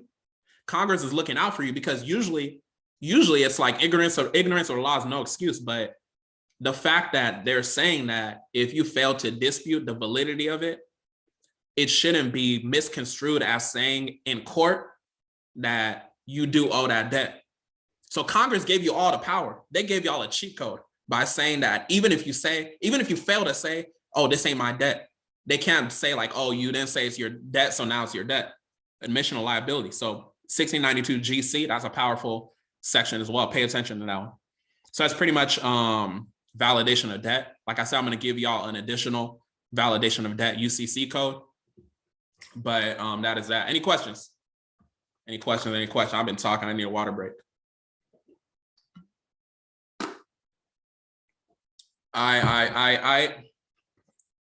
So we're going to go to 1692H. I got to go over here because it acts weird after you get to 1692G. So we're talking about multiple debts. Multiple debts. So this is a section you want to pay attention to as well. I haven't really covered it deeply on the podcast because, I don't want it in the wrong hands. But if any consumer owes multiple debts and makes any single payment to any debt collector with respect to such debts, such debt collector may not apply such payment to any debt which is disputed by the consumer and where applicable shall apply such payment in accordance with the consumer's directions. All right, let me read that one more time and then I'm going to break it down on what it means if y'all aren't following. So 1692H, multiple debts. If any consumer owes multiple debts and makes any single payment to any debt collector with respect to such debts, such debt collector may not apply such payment to any debt which is disputed by the consumer and where applicable shall apply such payment in accordance with the consumer's directions. It might sound crazy, but this is what Congress is saying. Let's say you send out a notice and you're disputing the validity of a debt. So you send out your debt validation letter. Because you sent out your debt validation letter, this is now a disputed debt. So let's say, oh, the minimum payment comes around again. If you make that minimum payment, they're not supposed to apply that minimum payment to the account because you disputed the debt. Because it's being disputed, it's supposed to be applied based off of your instructions. The reason why they say multiple debts is like you made multiple payments. Because it's supposed to be applied in terms of your instructions, what you can actually do is send a notice to them because it's disputed, let them know because it's in accordance with the consumer's directions. You can let them know to send you that payment and the previous payments you made to you via check, to your bank account or whatever. So it's up to you as a consumer. Remember, all this stuff is prepaid, right? So it's up to you and your directions. So the way that you're actually going to do it, you're going to use 15 USC 1692H. You're going to combine it with the FCRA section, 15 USC 1681I. So 1681I, it talks about basically, when you're disputing the process, when something is disputed, they're not supposed to be attempting to collect on, that debt and things like that. So write down 15 USC 1681I and use that section with 1692H. So multiple debts. So that's some sauce right there. A lot of people don't know about that and how you can combine those two sections. You're supposed to, you're not supposed to, you can instruct them when you dispute that debt because it's based off of the consumer's directions to send the debt over, to send the previous payments you made over to you. I'm not saying that it's going to happen like that. A lot of times, like I say, you got to apply pressure and take them to court. But as long as you show these things through paperwork, you'll be able to get your desired result eventually. Because you got to think about it, just because you send an invoice, just because you send 1692H, you're showing them the law, they're going to continue violating the law unless you apply pressure. So this is why we're talking about litigation today. Or tonight, whatever. Any questions on 1692H? 1692H. All right, we're going to go to 1692I, remember I said it acts weird, so I gotta go to the actual, hold on. Okay, I gotta go to the actual thing over here. Okay, this is a redundant section again, but just extra violations to rack up. So legal actions by debt collectors. Remember, I'm gonna give y'all a law later that shows you debt collectors they're not allowed to sue you. There's a specific law that gives you that. I haven't talked about publicly besides consultations. So venue, any debt collector who brings any legal action on the debt against any consumer shall, in the case of an action to enforce an interest in real property, securing the consumer's obligation, bring such action only in the judicial district or similar legal entity in which such real property is located. So they're basically saying that they have to sue you where you live, basically. That's basically what it's saying. And in a court, judicial. In the case of an action not described in paragraph 1, so not applying to paragraph 1, bring such action only in the judicial district or similar legal entity in which such consumer signed a contract sued upon. So wherever you did business, B says in which such consumer resides at the commencement of the action, you know, where you were at the time of that transaction that they're attempting to sue you for. But remember, they can't sue you. If you get sued by a debt collector, you should be smiling because you understand, well, you're going to understand if you don't know already, the law I'm going to give y'all that y'all want to write down to use against them if they attempt to sue you. In the authorization of actions, it just says nothing in this chapter shall be construed to authorize the bringing of legal actions by debt collectors. So yeah, they're not supposed to sue you. But if they attempt to sue you, I'm giving y'all the protection on how to go about that. Any questions on, this one? All right, let's go to HIJ. So we got 2 more and then we're gonna get deeper into examples and stuff. So this is just a literacy aspect. Oh, I meant to open an additional tab. Hold on. Furnishing certain deceptive forms, legal actions by debt collectors, furnishing certain deceptive forms. This applies to everyone, right? Chase, etc. Yes, it applies to Chase. If they're attempting to collect a debt from you, they are a debt collector. So yes, it applies to them. All right, 1692J, furnishing certain deceptive forms. Furnishing certain deceptive forms. So A, it is unlawful to design, compile, and furnish any form knowing that such form would be used to create the false belief in a consumer that a person other than the creditor of such consumer is participating in the collection of or an attempt to collect a debt such consumer allegedly owes such creditor, when in fact such person is not so participating. So a simple example I can give y'all. This goes back to TILA, Truth in Lending Act, which is 15 U.S.C. 1601, but 15 U.S.C. 1602, it's a definition section. So when you have your car contract, if you go to your car contract right now, it's going to say original creditor and it's not going to say you. That is a deceptive form. So that's a violation of 15 U.S.C. 1692J because of the fact that you are the original creditor. You extended the credit to yourself. The FDCPA is not the section for us to break down, the fact of how you're the original creditor, but just understand, take notes, 1692J, that applies to your car contract. So when you circle on your car contract, the original creditor, that's deceptive, right? Because it's as if you're not the original creditor, right? So anything is, anything that says you're not the original creditor on that car contract is a violation.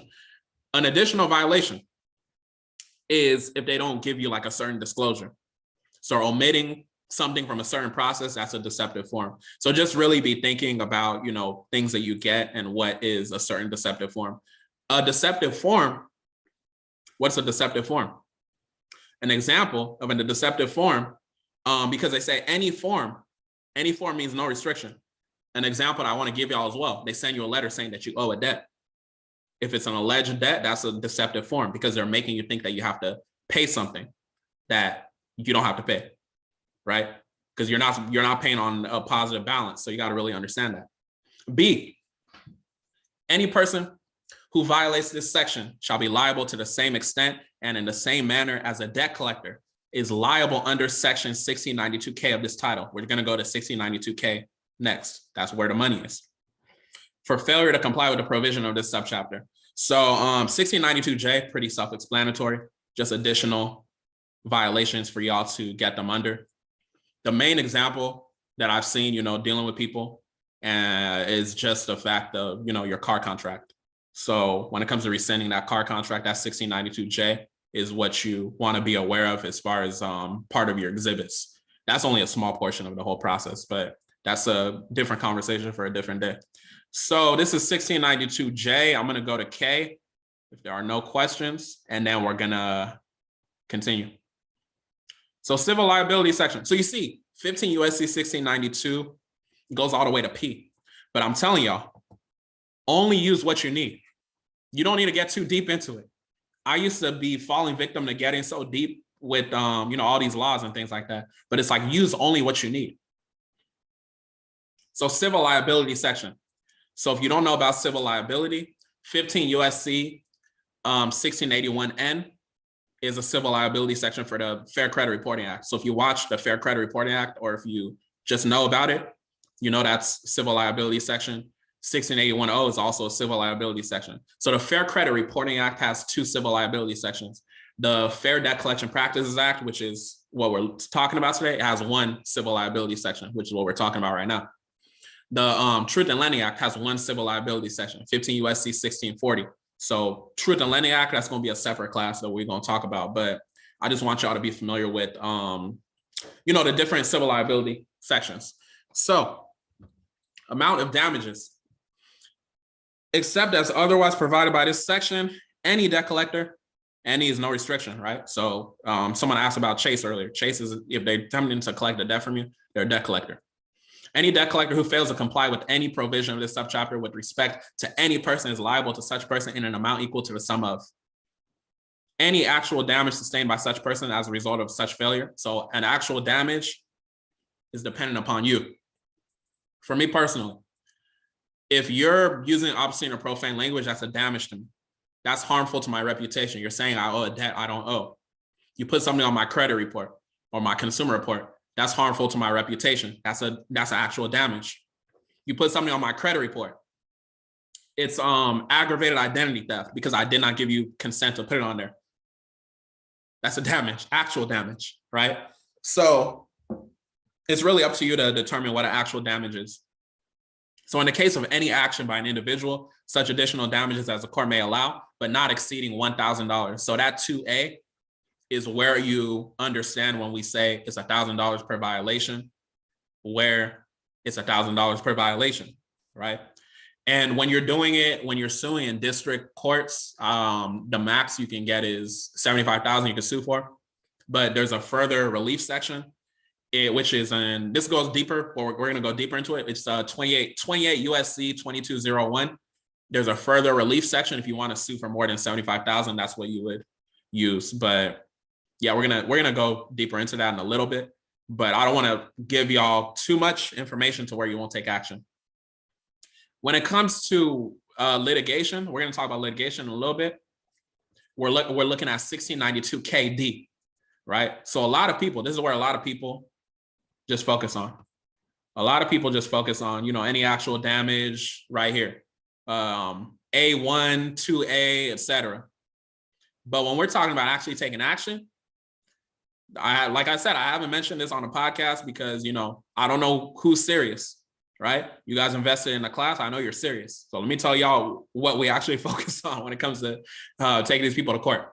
1692 KD, jurisdiction. An action to enforce any liability created by this subchapter may be brought in any appropriate United States district court without regard to the amount in controversy or in any other court of competent jurisdiction within 1 year from the date on which the violation occurs. So amount in controversy, this is basically the amount that your remedy is, what you're suing for, and you would state it in your affidavit. So just keep that in mind. So 1692 KD is what you want to focus on when you're going about your remedy. So before we get a little bit deeper, are there any questions? We're going to get into the administrative process. We just got into the literacy aspect. We're just getting started. So I hope y'all aren't sleeping. That was only the beginning.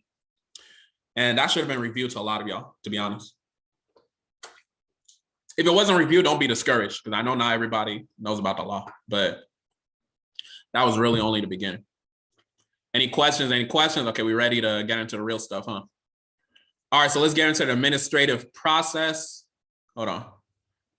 I could leave this open. I don't need to leave this open anymore. We already reviewed everything. Okay, so we're gonna get into the administrative process. So this is a process, not the process. This is a process, not the process. So administrative process. What you're gonna do, anytime you're dealing with a debt collector, what you wanna do is send a debt validation letter. So you can send a debt validation letter pursuant to 15 USC 1692G, which is what we talked about earlier. And then also, like I said, we're gonna look at UCC 9-210. I haven't talked about it. Not a lot of people use it, but it is something you can use. On top of the debt validation letter, we're gonna send a notice to cease and desist. So 1692 CC, or you can use 1692 CC, or you can use 1692 GC as well. Just letting them know to stop attempting to collect on the debt. And the reason why I bolded notice, sometimes some people just send a letter and they say cease and desist. You don't want to do that. You want to put notice. Remember, language is very, very important. You want to put notice to cease and desist. The reason why you want to put notice instead of just putting cease and desist is because the word notice allows it to be something that's used in a court, right? If you're just putting cease and desist, it doesn't technically mean it's going to help within your case. So you want to put the word notice. Just that piece right there.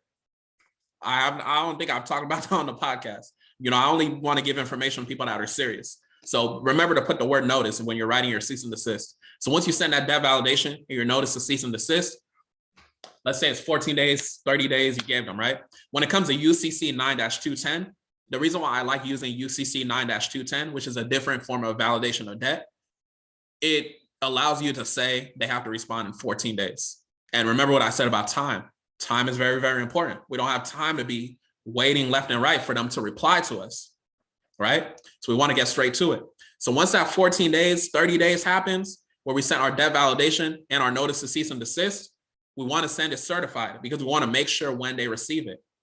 When you send it certified, you're going to know that they received it. And then number 2 is optional, which is what I talked about earlier. You can follow up with the multiple debt section, 15 USC 1692H multiple debts. Why can you follow up with the multiple debt section? Because you disputed the debt by saying, I need validation, I need verification of this debt. Once they receive it, that debt is now in dispute. Any item in dispute on your credit report pursuant to 15 USC 1681I, they're not supposed to be attempting to collect on that debt. So now what I'm going to do, I'm going to send you 1692H multiple debts. Please redirect my previous payments and this a payment that I just sent and apply it to me. Send it to me via check or whatever. So that's an optional thing you can do. You don't have to do all that. You can do that in your invoice later, but that is something that you can do. After that, it's going to be your affidavit, right? You're going to send your affidavit. So this is technically like step 2 or step 3 if you do multiple debts. So the affidavit, the whole purpose, this is your most important document when it comes to winning your case. The affidavit is important because it's going to show your exhibits, right? It's going to point out how they didn't provide an authenticated record by law. Authenticated record is more of language used in the UCC 9-210, which we're going to look at. But they didn't provide validation. That's basically what your affidavit is going to talk about. And you're going to point out to them how they're violating the cease and desist notice, if applicable. And in the affidavit, I'm going to show y'all an example. And keep in mind with the example that I'm going to show y'all, I do not sell the letter only to people. I only give it to people that have been on a consultation because I know you're serious if you book a one-on-one consultation. So I'm going to give y'all like a preview just to give y'all an idea of what you should put in your own affidavit. But understand, if you got the Fair Credit Reporting Act Masterclass, I went over like what to include in your affidavit of truth. But the affidavit I'm going to show you here is a deeper affidavit and it has everything you need to do just to get everything, right? So you'll see that it's a little bit different from what you saw in the Fair Credit Reporting Act class. So after that, remember your affidavit is your most important document because it's really where you're you're seeking a default judgment based off of Rule 55, which is what we're going to talk about. That's one of the laws that I haven't talked about on the podcast. I only reserve it for people that are serious. We're really talking about litigation here because I want y'all to get y'all desired result, whether it is a deletion, if it's collection, charge off, whatever, or if what you want to get is remedy, right? Because, you know, you could get paid off of these people. So we're going to send a notice of default. So basically what we're going to do is we're going to let them know again that they failed to provide you the information in the allotted time, whether that is 14 days, 30 days, etc. And, you know, it's going to be a violation of 15 USC 1692G if you choose to use that section, or it's going to be a violation of UCC 9-210. I like UCC 9-210 because, like I said, the law says they have to reply in 14 days. That 1692G says 30 days. I like a faster approach. It's up to you what you use, right?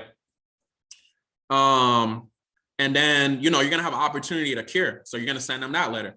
And then you're basically going to reference a previous notice that you sent them. Remember, notice is very, very important. The word notice, like I said, notice to cease and desist, notice to do this, notice to do this. Notice can be used in court. Language is very, very important. So you're going to send your opportunity to cure. And it's basically a final attempt at resolving the issue, whether you want a deletion or if you want to, you know, get paid for them violating you and your rights. So an example of opportunity to cure that you can, example law is 15 USC 1681 S-2. It's basically talking about when you've showed them that they have reasonable cause to believe that the information that they're reporting is inaccurate. So you can use that law in your opportunity to cure.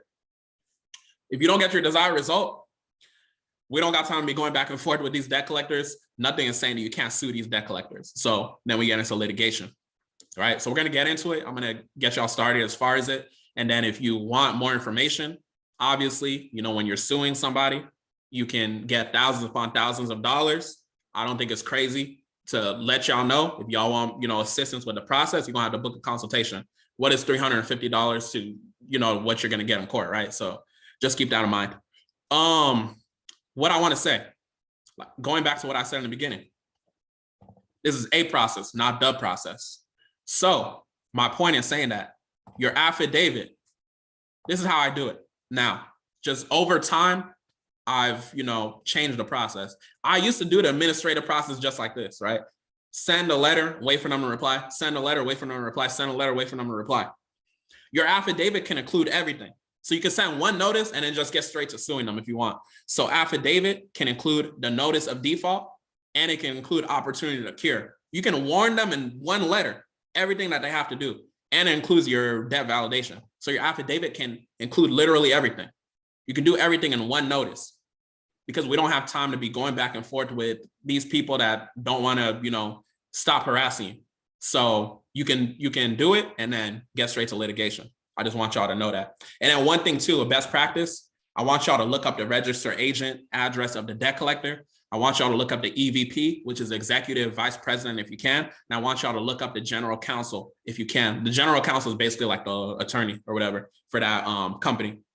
So when it comes to looking up those, you're going to see on the affidavit example, you're going to basically send out the letter to them as well. You want to put everybody on notice. This is how it works to the best of your ability. So this is why we do things like state attorney general complaint, CFPB complaint, things like that. I wouldn't focus too much on the CFPB complaints and things like that. You just want to use it as a paper trail. Don't rely on them to help you. Take these people to court, sue them, right?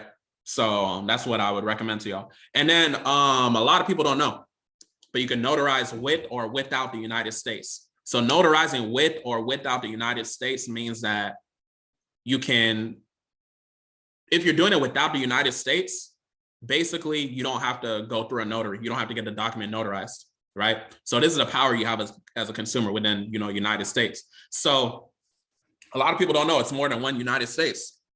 So this is why it's important to study these laws, and it's important to invest in things that I have because, you know, I'm studying these laws, so you can just follow my lead or whatever. But it's important to understand too. So when you're signing without the United States, it's 28 USC 1746, number 1. The thing that you have to do, you have to quote Matthew 18:16, and that basically talks about having 2 witnesses. And you know, that's obviously from the Bible. A lot of people might think like, oh, you know, is it a religious thing? It's not necessarily a religious thing. It's just that the Bible is the law of the land. Let me give y'all an example.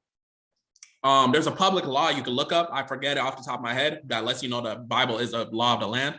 But an example as far as how the Bible is the law of the land is basically Like, let's say you have a debt and they say, with credit, on your credit report, your consumer report, it's 7 years and then it falls off. It literally says in the Bible, after 7 years, stop collecting on, a debt. So that just goes to show you a lot of these policies, the Bible is a law of the land. So when it comes to notarizing without the United States, you're going to quote the scripture, Matthew 18:16. So write that down. If anyone has heard me say, go this deep on a podcast, let me know. I'll send you $10,000. You know what I'm saying? So yeah. So let's look at 28 USC 1746, number 1. I just want to show y'all the notarizing real quick. So this is 28 USC 1746. Remember, I said it goes deeper than 15 USC. 15 USC is what you'll get on a podcast. When you get in classes, private stuff like this, you're going to get more than Title 15. So 28 USC 1746, this lets you know how to actually notarize your affidavit. So number 1, this is if you're executing without the United States. This is what I was talking about. So if executed without the United States, you write the same thing as what you write on number 2. But the main difference, like I said, 28 USC 1746, number 1. Number 1 says if you're notarizing without the United States, you have to have 2 witnesses. 2 witnesses, and you have to quote the scripture, Matthew 18:16. So that allows you to notarize without a notary. So you don't have to notarize with a notary. You can notarize without the United States. If you notarize with the United States, then that's your typical affidavit where you get a notarized. You go in front of a notary, they sign it, stamp it, all that.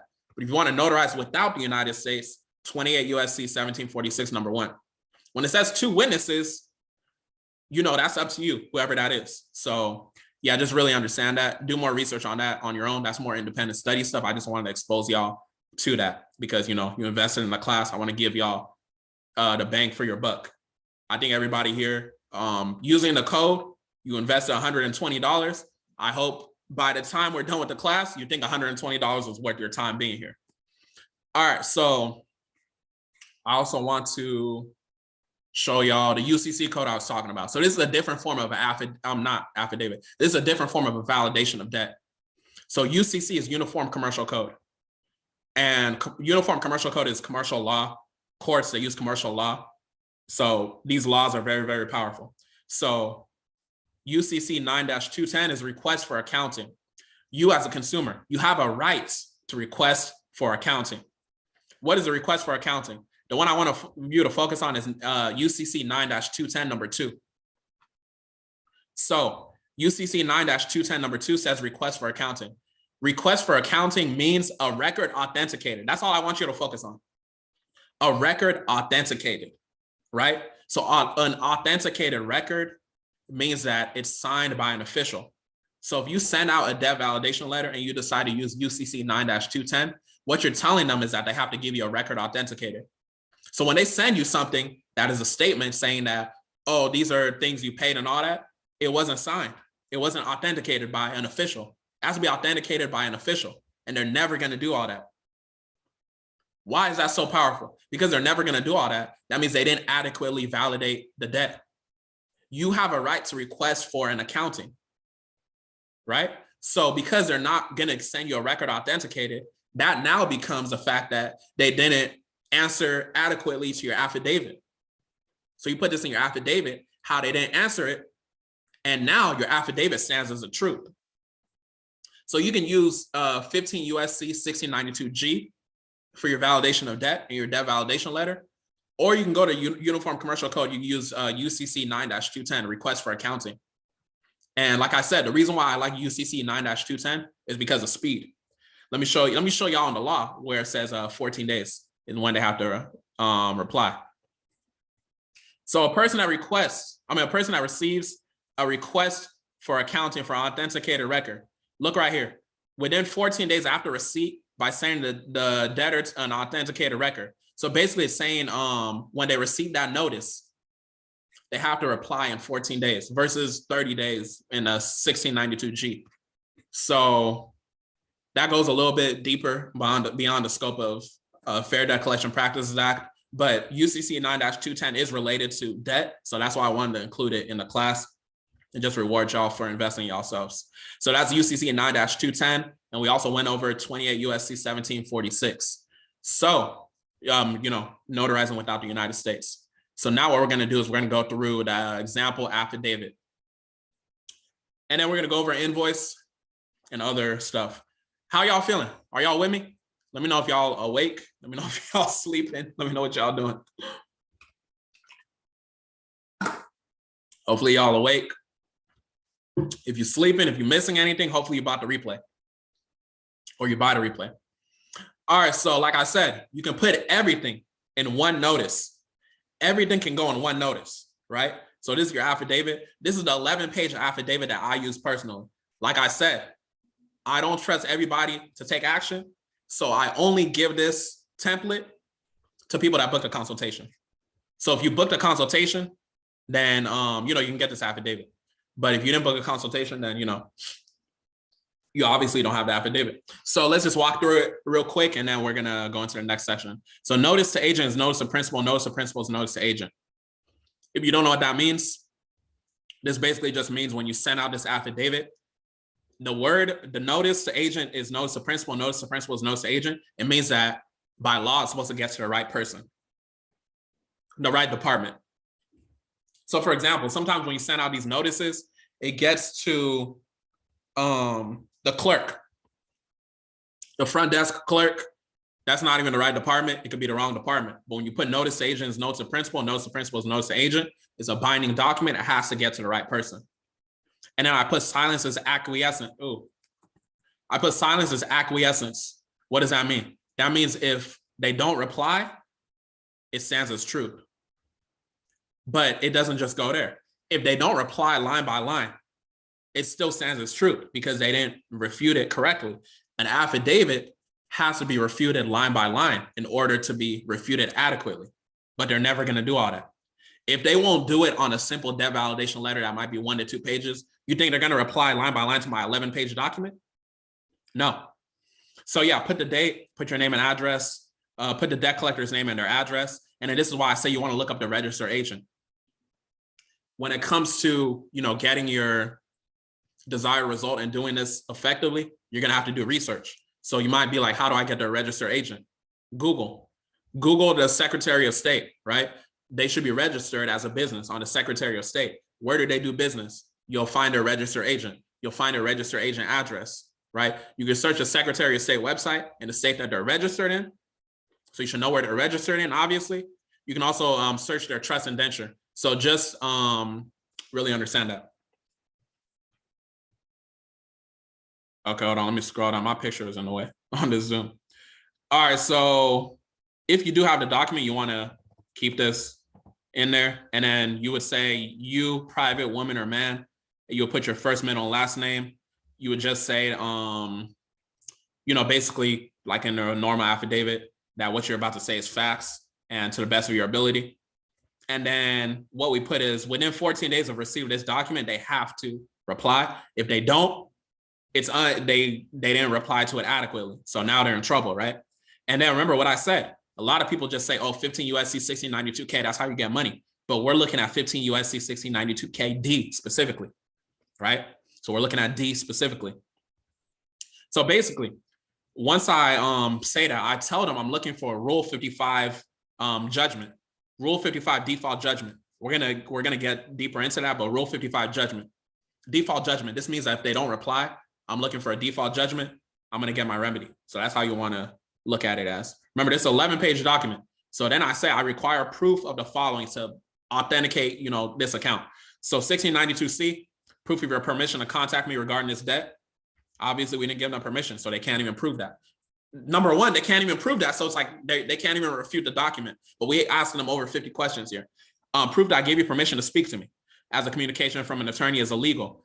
1692E number 3, go back to that. That's illegal, right?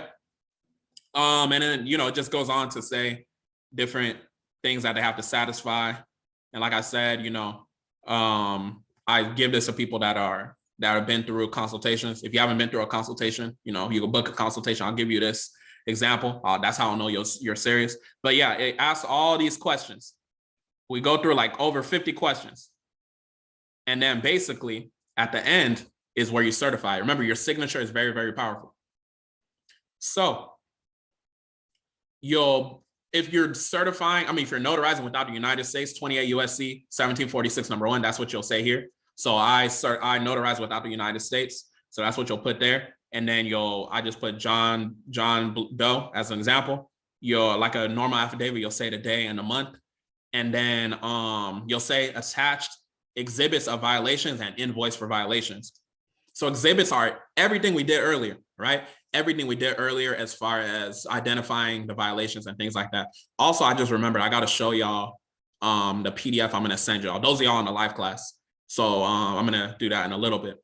But yeah, basically this is where they are supposed to sign. They're not going to answer everything, but this document is all you need to send. We're going to get into litigation and what you need to send as far as getting your desired result. But you want to send an affidavit that has everything if you want to do it quickly. Or like I said, it's nothing wrong with doing the administrative process where you send your affidavit, then you send your notice of default, then you send your opportunity to cure, and then you go about litigation. But you can literally, this 11-page document, it literally has everything in it. I just sent one notice and then now it's litigation. And then as far as authenticating your own signature, just a best practice, you want to sign in blue ink. Use a blue pen when you're signing, when you're signing with your name. Do not use a black ink because black ink represents a dead entity. Blue ink is certifying it that you're signing it.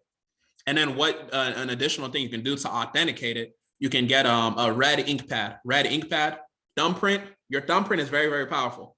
Thumbprint and then stamp it. So that really certifies the document.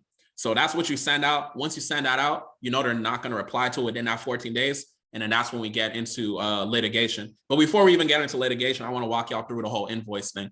But before we get into that, I want to show y'all the cheat sheet thing I was talking about. So this document, it literally has everything we talked about today. And I'm going to send it out to y'all. And it's just a way to, look at everything on one simple page. So those of y'all that's here on the live class, you're going to get this. If you're watching the recording, maybe screenshot, I don't know. But just a treat for the people that came on the live class. So I'm going to email that to you guys when we finish the class. You'll get it within 48 hours. So we went over the affidavit, right? So affidavit is finished. Like I said, I don't sell this document, so don't ask me for the document. If you book a consultation, then I can give you the document. We can walk through it and make your disputes more powerful. So this is done. Administrative process, I can leave that up. But now we're going to look at the invoice, and then we're going to get into litigation, and then we're going to get into charge-offs and stuff like that. So yeah. So your invoice, everything in the law is language. Remember, everything in the law is language. So you want to title your invoice bill of particulars or true bill. So what does bill of particulars mean? It's just a formal way to present your invoice in common law, which is what we're in. It's an itemization of the claims in a lawsuit against the defendant. Remember, the debt collector is the defendant, you're the plaintiff, you're suing them, right? So you want to title it bill of particulars. Or true bill. True bill is decision to indict the defendant. So you're saying that they're committing criminal activity, basically, or they're committing a violation against you. So you want to call it what it is. These are law terms you want to use. You don't want to just, in the beginning, I used to just say invoice, You could say invoice, but this makes it more official. So on the invoice, you'll put the date on the invoice. Then you'll say, these are invoice. This is the invoice for the violations. And you'll let them know. Please remit the payment to the address on the true bill within 10 business days. It's up to you. You can do 7 or whatever, but this is an example. And you'll say, attention, debt collector name, and you'll put their address. And you'll put your name and your address. And then this is how I would structure it. You'll put the description of the violation, the quantity, the unit price, and the cost. Someone got caught in my mouth, my bad. So 15 USC 1692 B number 2. So if that's a violation, if they violated me 2 times, the unit price is $1,000 per violation. It's 2 of them though, so the cost is $2,000. 15 USC 1692 CC. They violated my cease and desist, right? They did that 5 times. Unit price is, well, it should say unit price is 1,000. That's my bad. Unit price should be 1,000, but that was 5 times. So $5,000 violation. 15 USC 1692 D number 2. One time violation, $1,000. $1,000 is how much it costs. Escalator fee, which is basically a late fee. It's up to you what you determine that to be. It could be, sometimes when I put in my letter, I'll be like, it's $50 a day or $1,000 or something like that for the month, right?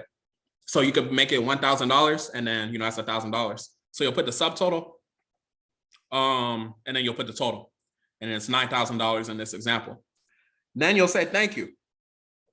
The remedy is being pursued in relation to Rule 55 of the Federal Rules of Civil Procedure and 28 USC 2201. When we get into litigation in a little bit, we're gonna get deeper into that.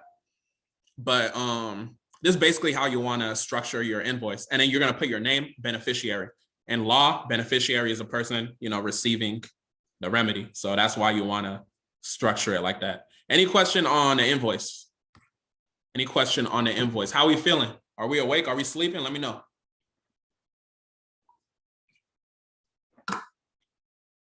This is how you can structure your invoice. So we're gonna get into the charge-offs, deleting charge-offs, just something extra you could do. And then we're gonna get into litigation and then miscellaneous info. And then we're gonna call it a night after y'all have questions, if you guys have any questions.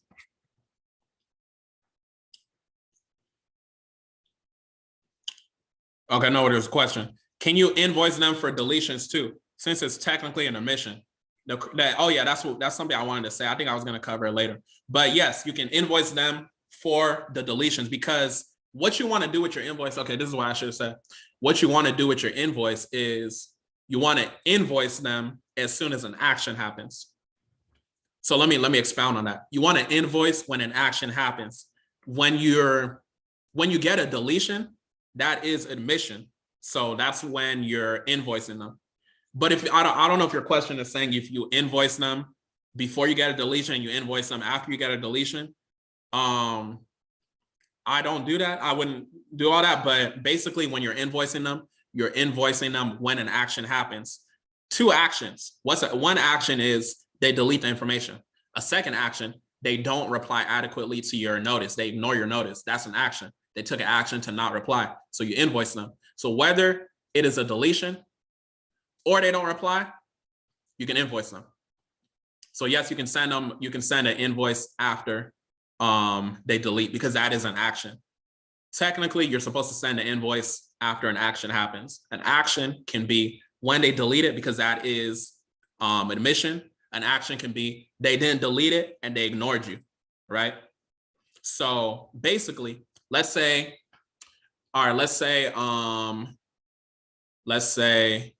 you sent a notice to them and then they didn't delete it and they didn't reply in time. You can send that invoice because them not replying in time is an action.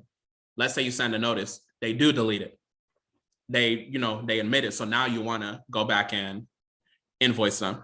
But as far as charge-offs. So charge-offs, I think we all know. If you listen to my charge-offs episode, you do know. Charge-offs are basically income. So it's not supposed to be reported on your consumer report. Because income is not supposed to be reported on your consumer report, it's inaccurate information.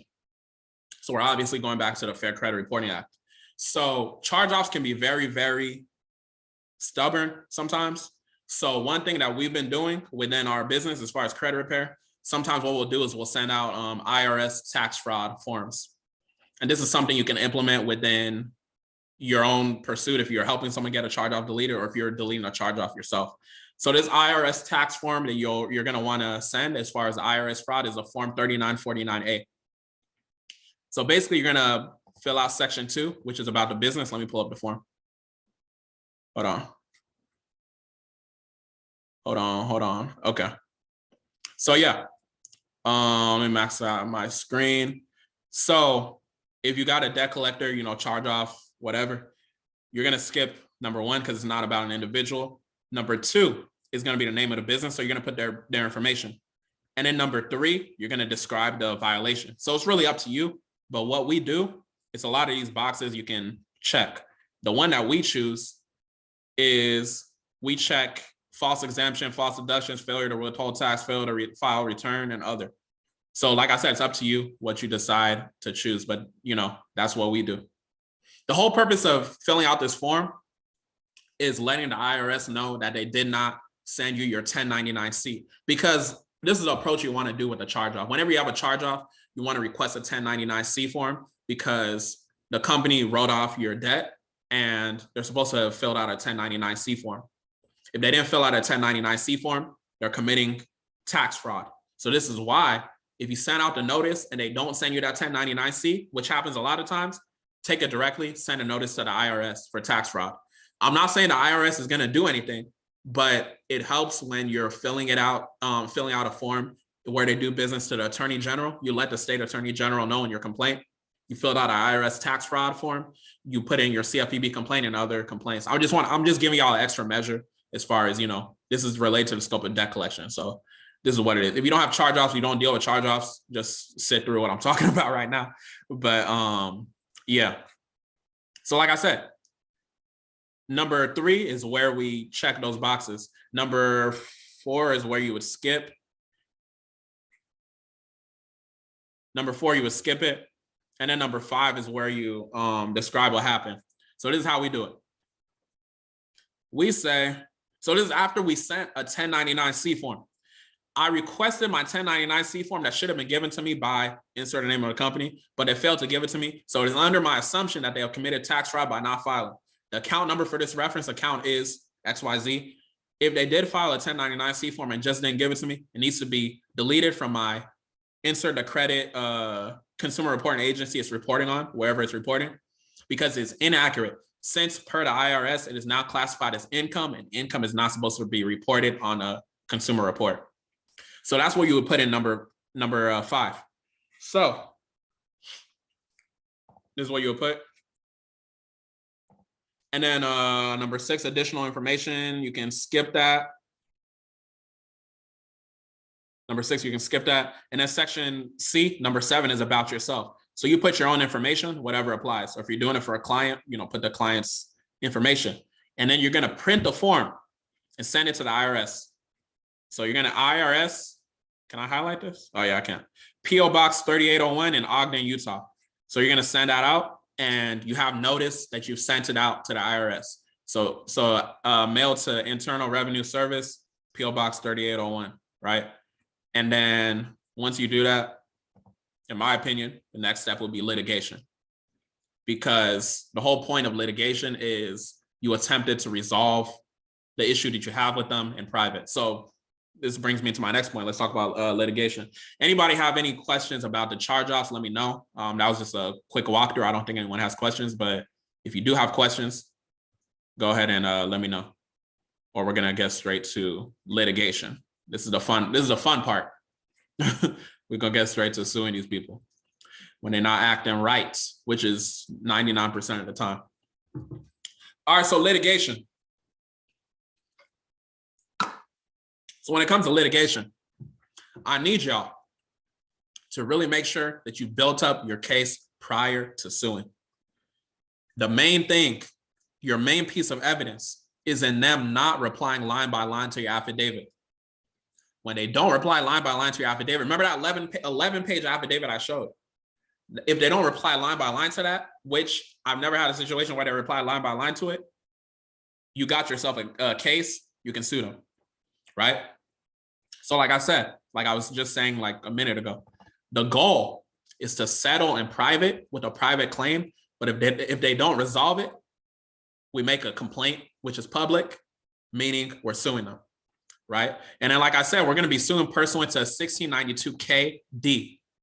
This is for district courts, 1692 KD. So the amount you can sue for is up to $75,000. If you want to sue for more than $75,000, you go to the further relief section in 28 USC 2201. So these are the laws you want to be aware of when you write your affidavit. And this helps you build up your case. So when you're writing your affidavit, if you don't have my 11-page one, you're going to want to include these laws. Like I said, I don't talk about these laws on the podcast or anything. I only want it in the right hands. So Rule 55 is default judgment. So Rule 55, default judgment.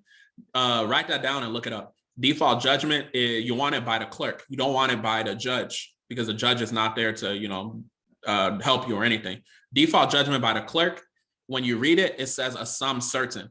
A sum certain is basically the amount that you're suing for. And that's what you're going to put in your affidavit of truth. This is your remedy. So Rule 55, when it comes to litigation, when it comes to suing these debt collectors, consumer reporting agencies, whoever you're suing, write down Rule 55, Rule 55, Rule 55, Rule 55. You want to be familiar and be aware of Rule 55.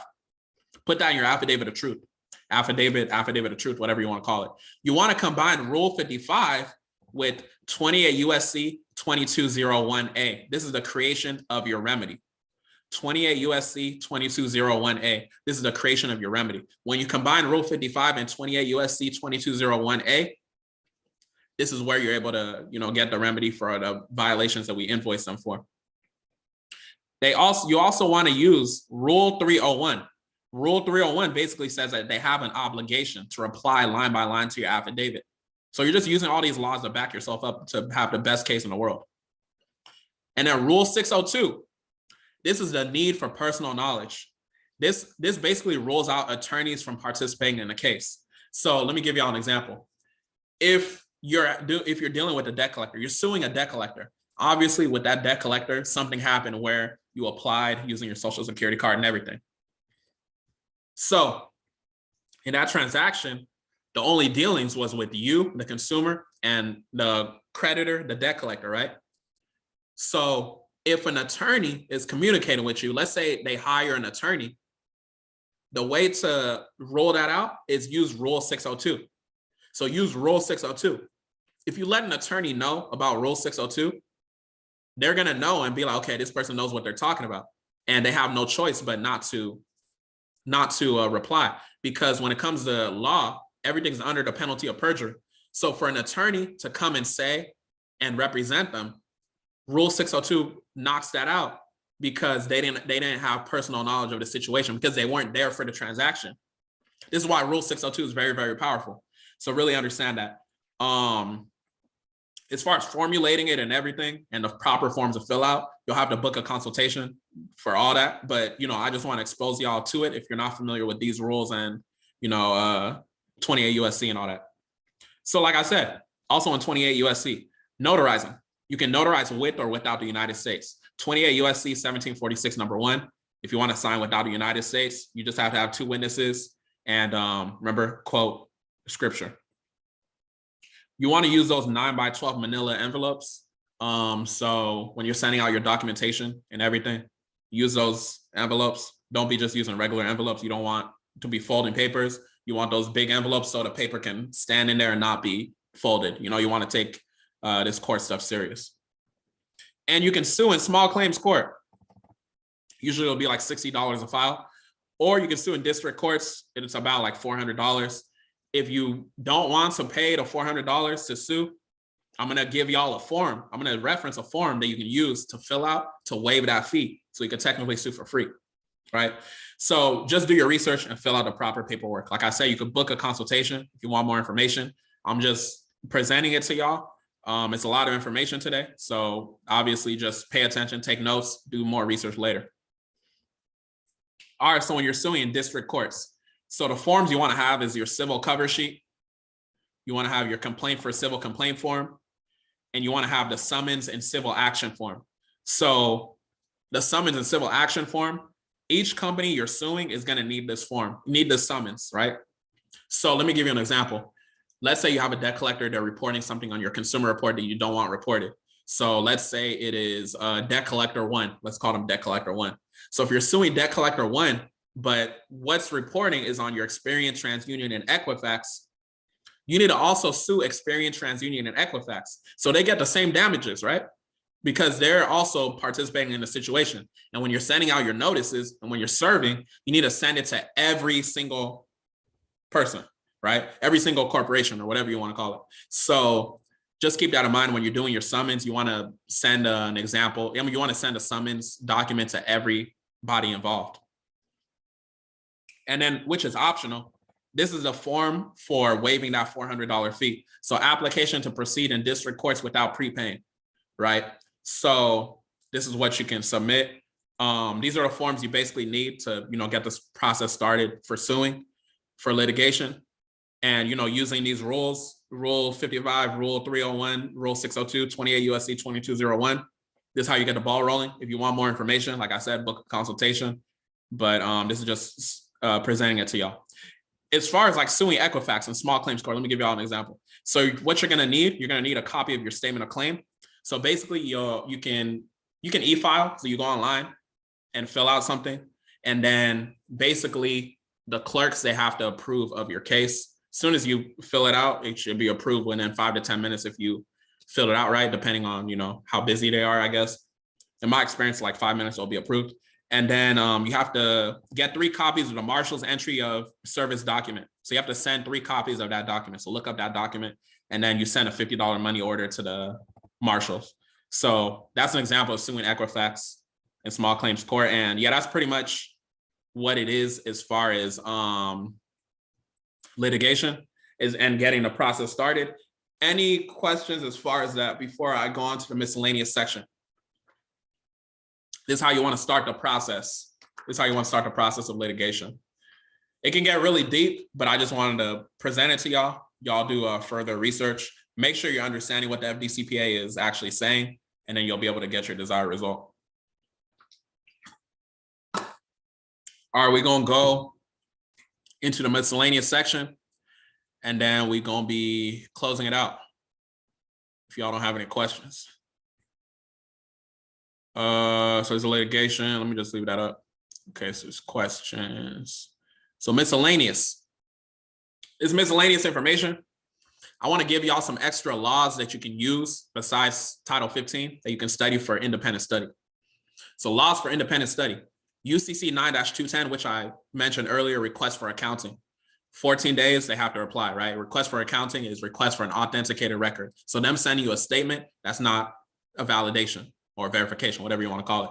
When it comes to discharging student loans, 34 CFR 685.215. Use that law, look it up. It's a deeper process. Book a consultation if you want to get deeper into it. 18 USC 1341. So this is a Title 18 mail fraud additional violation. Basically, if they send you a letter saying that you owe a debt, because that's considered mail fraud.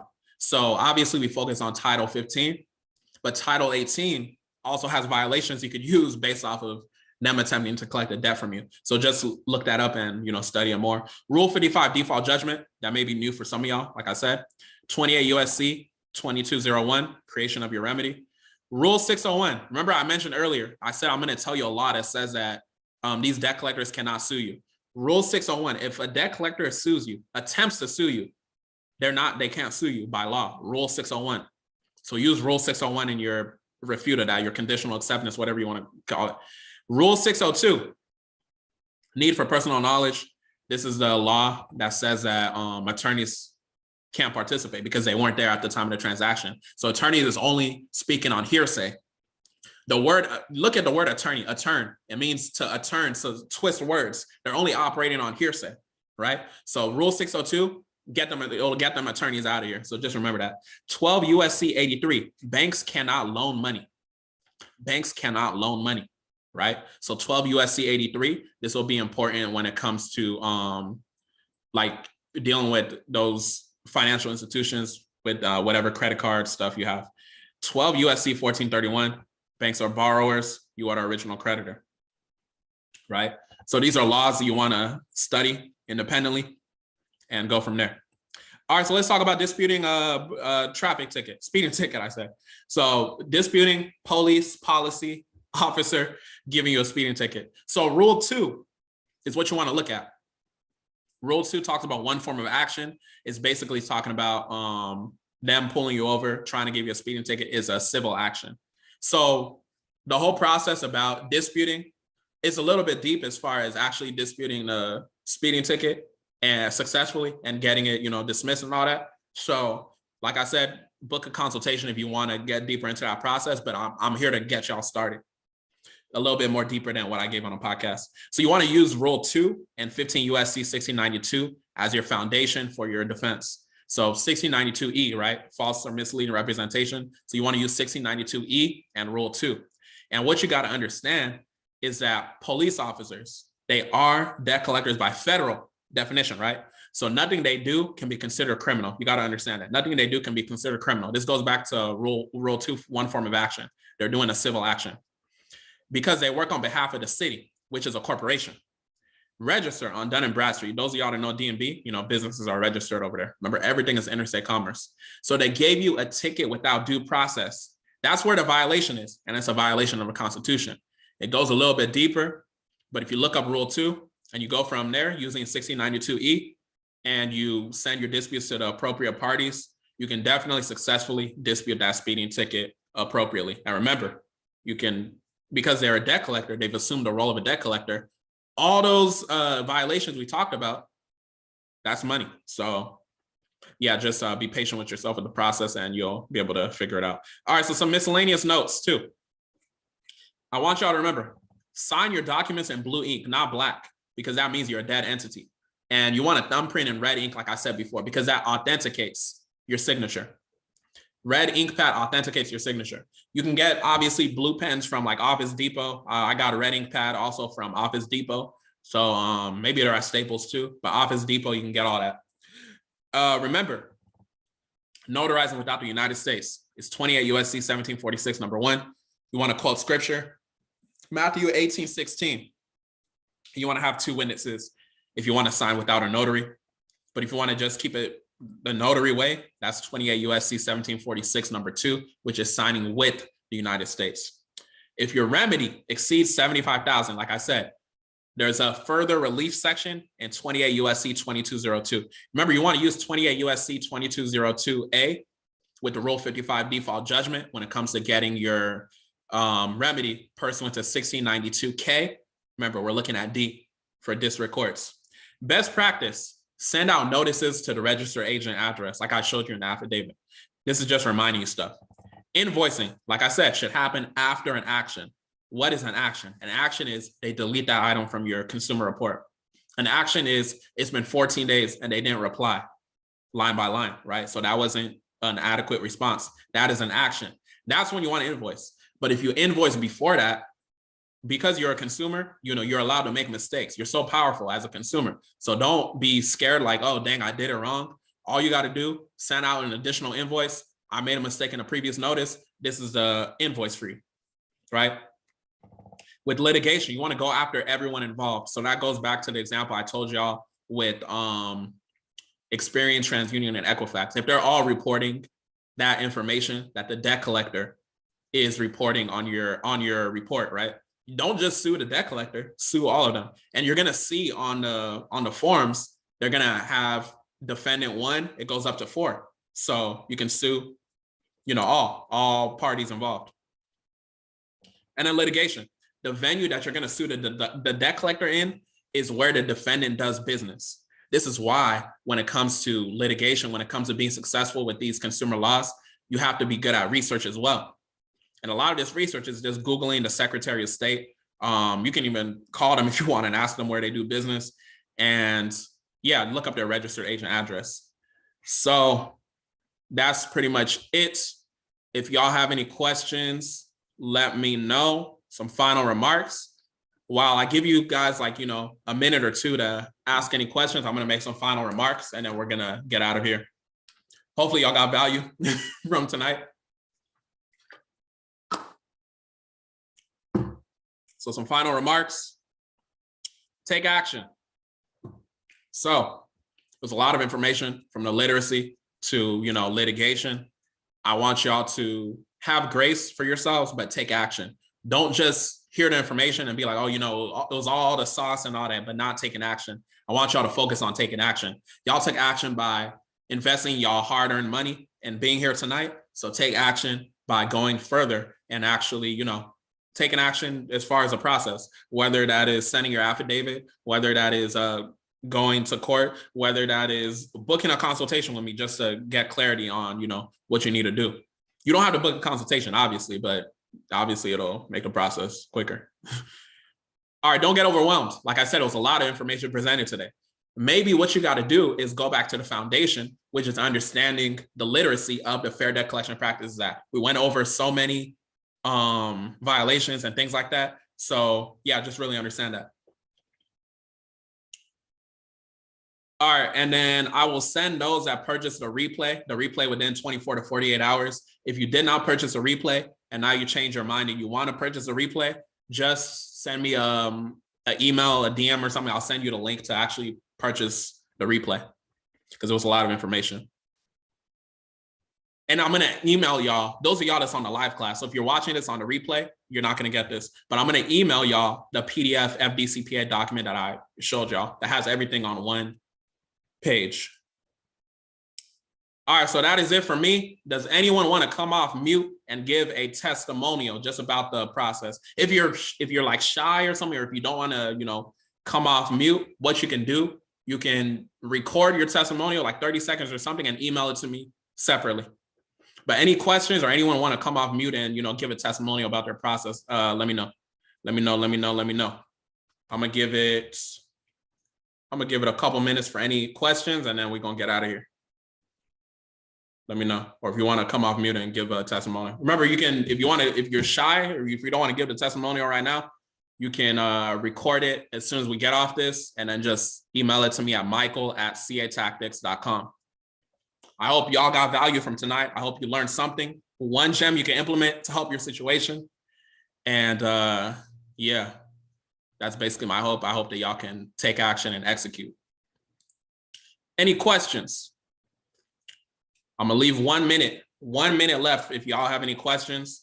If y'all have questions later, I know it's a lot of information to digest, that is something you can do. Somebody said, what did I mean about combining the affidavit? So I think your question is talking about when I said that you can, do I have the administrative thing open? Okay, I don't have it open. But basically, with the affidavit, you can send your notice and default opportunity to cure, everything just in the affidavit. Everything just in the affidavit, your debt validation, everything can be in one notice. You don't have to send it separately, like as a whole administrative process. That's what I meant. Hopefully that helps. Hopefully I answered your question. But if there are no other questions and no one wants to come off mute and give a testimonial, I hope y'all can email me a quick video testimonial. I hope y'all got value from tonight. And yeah, we'll go from there.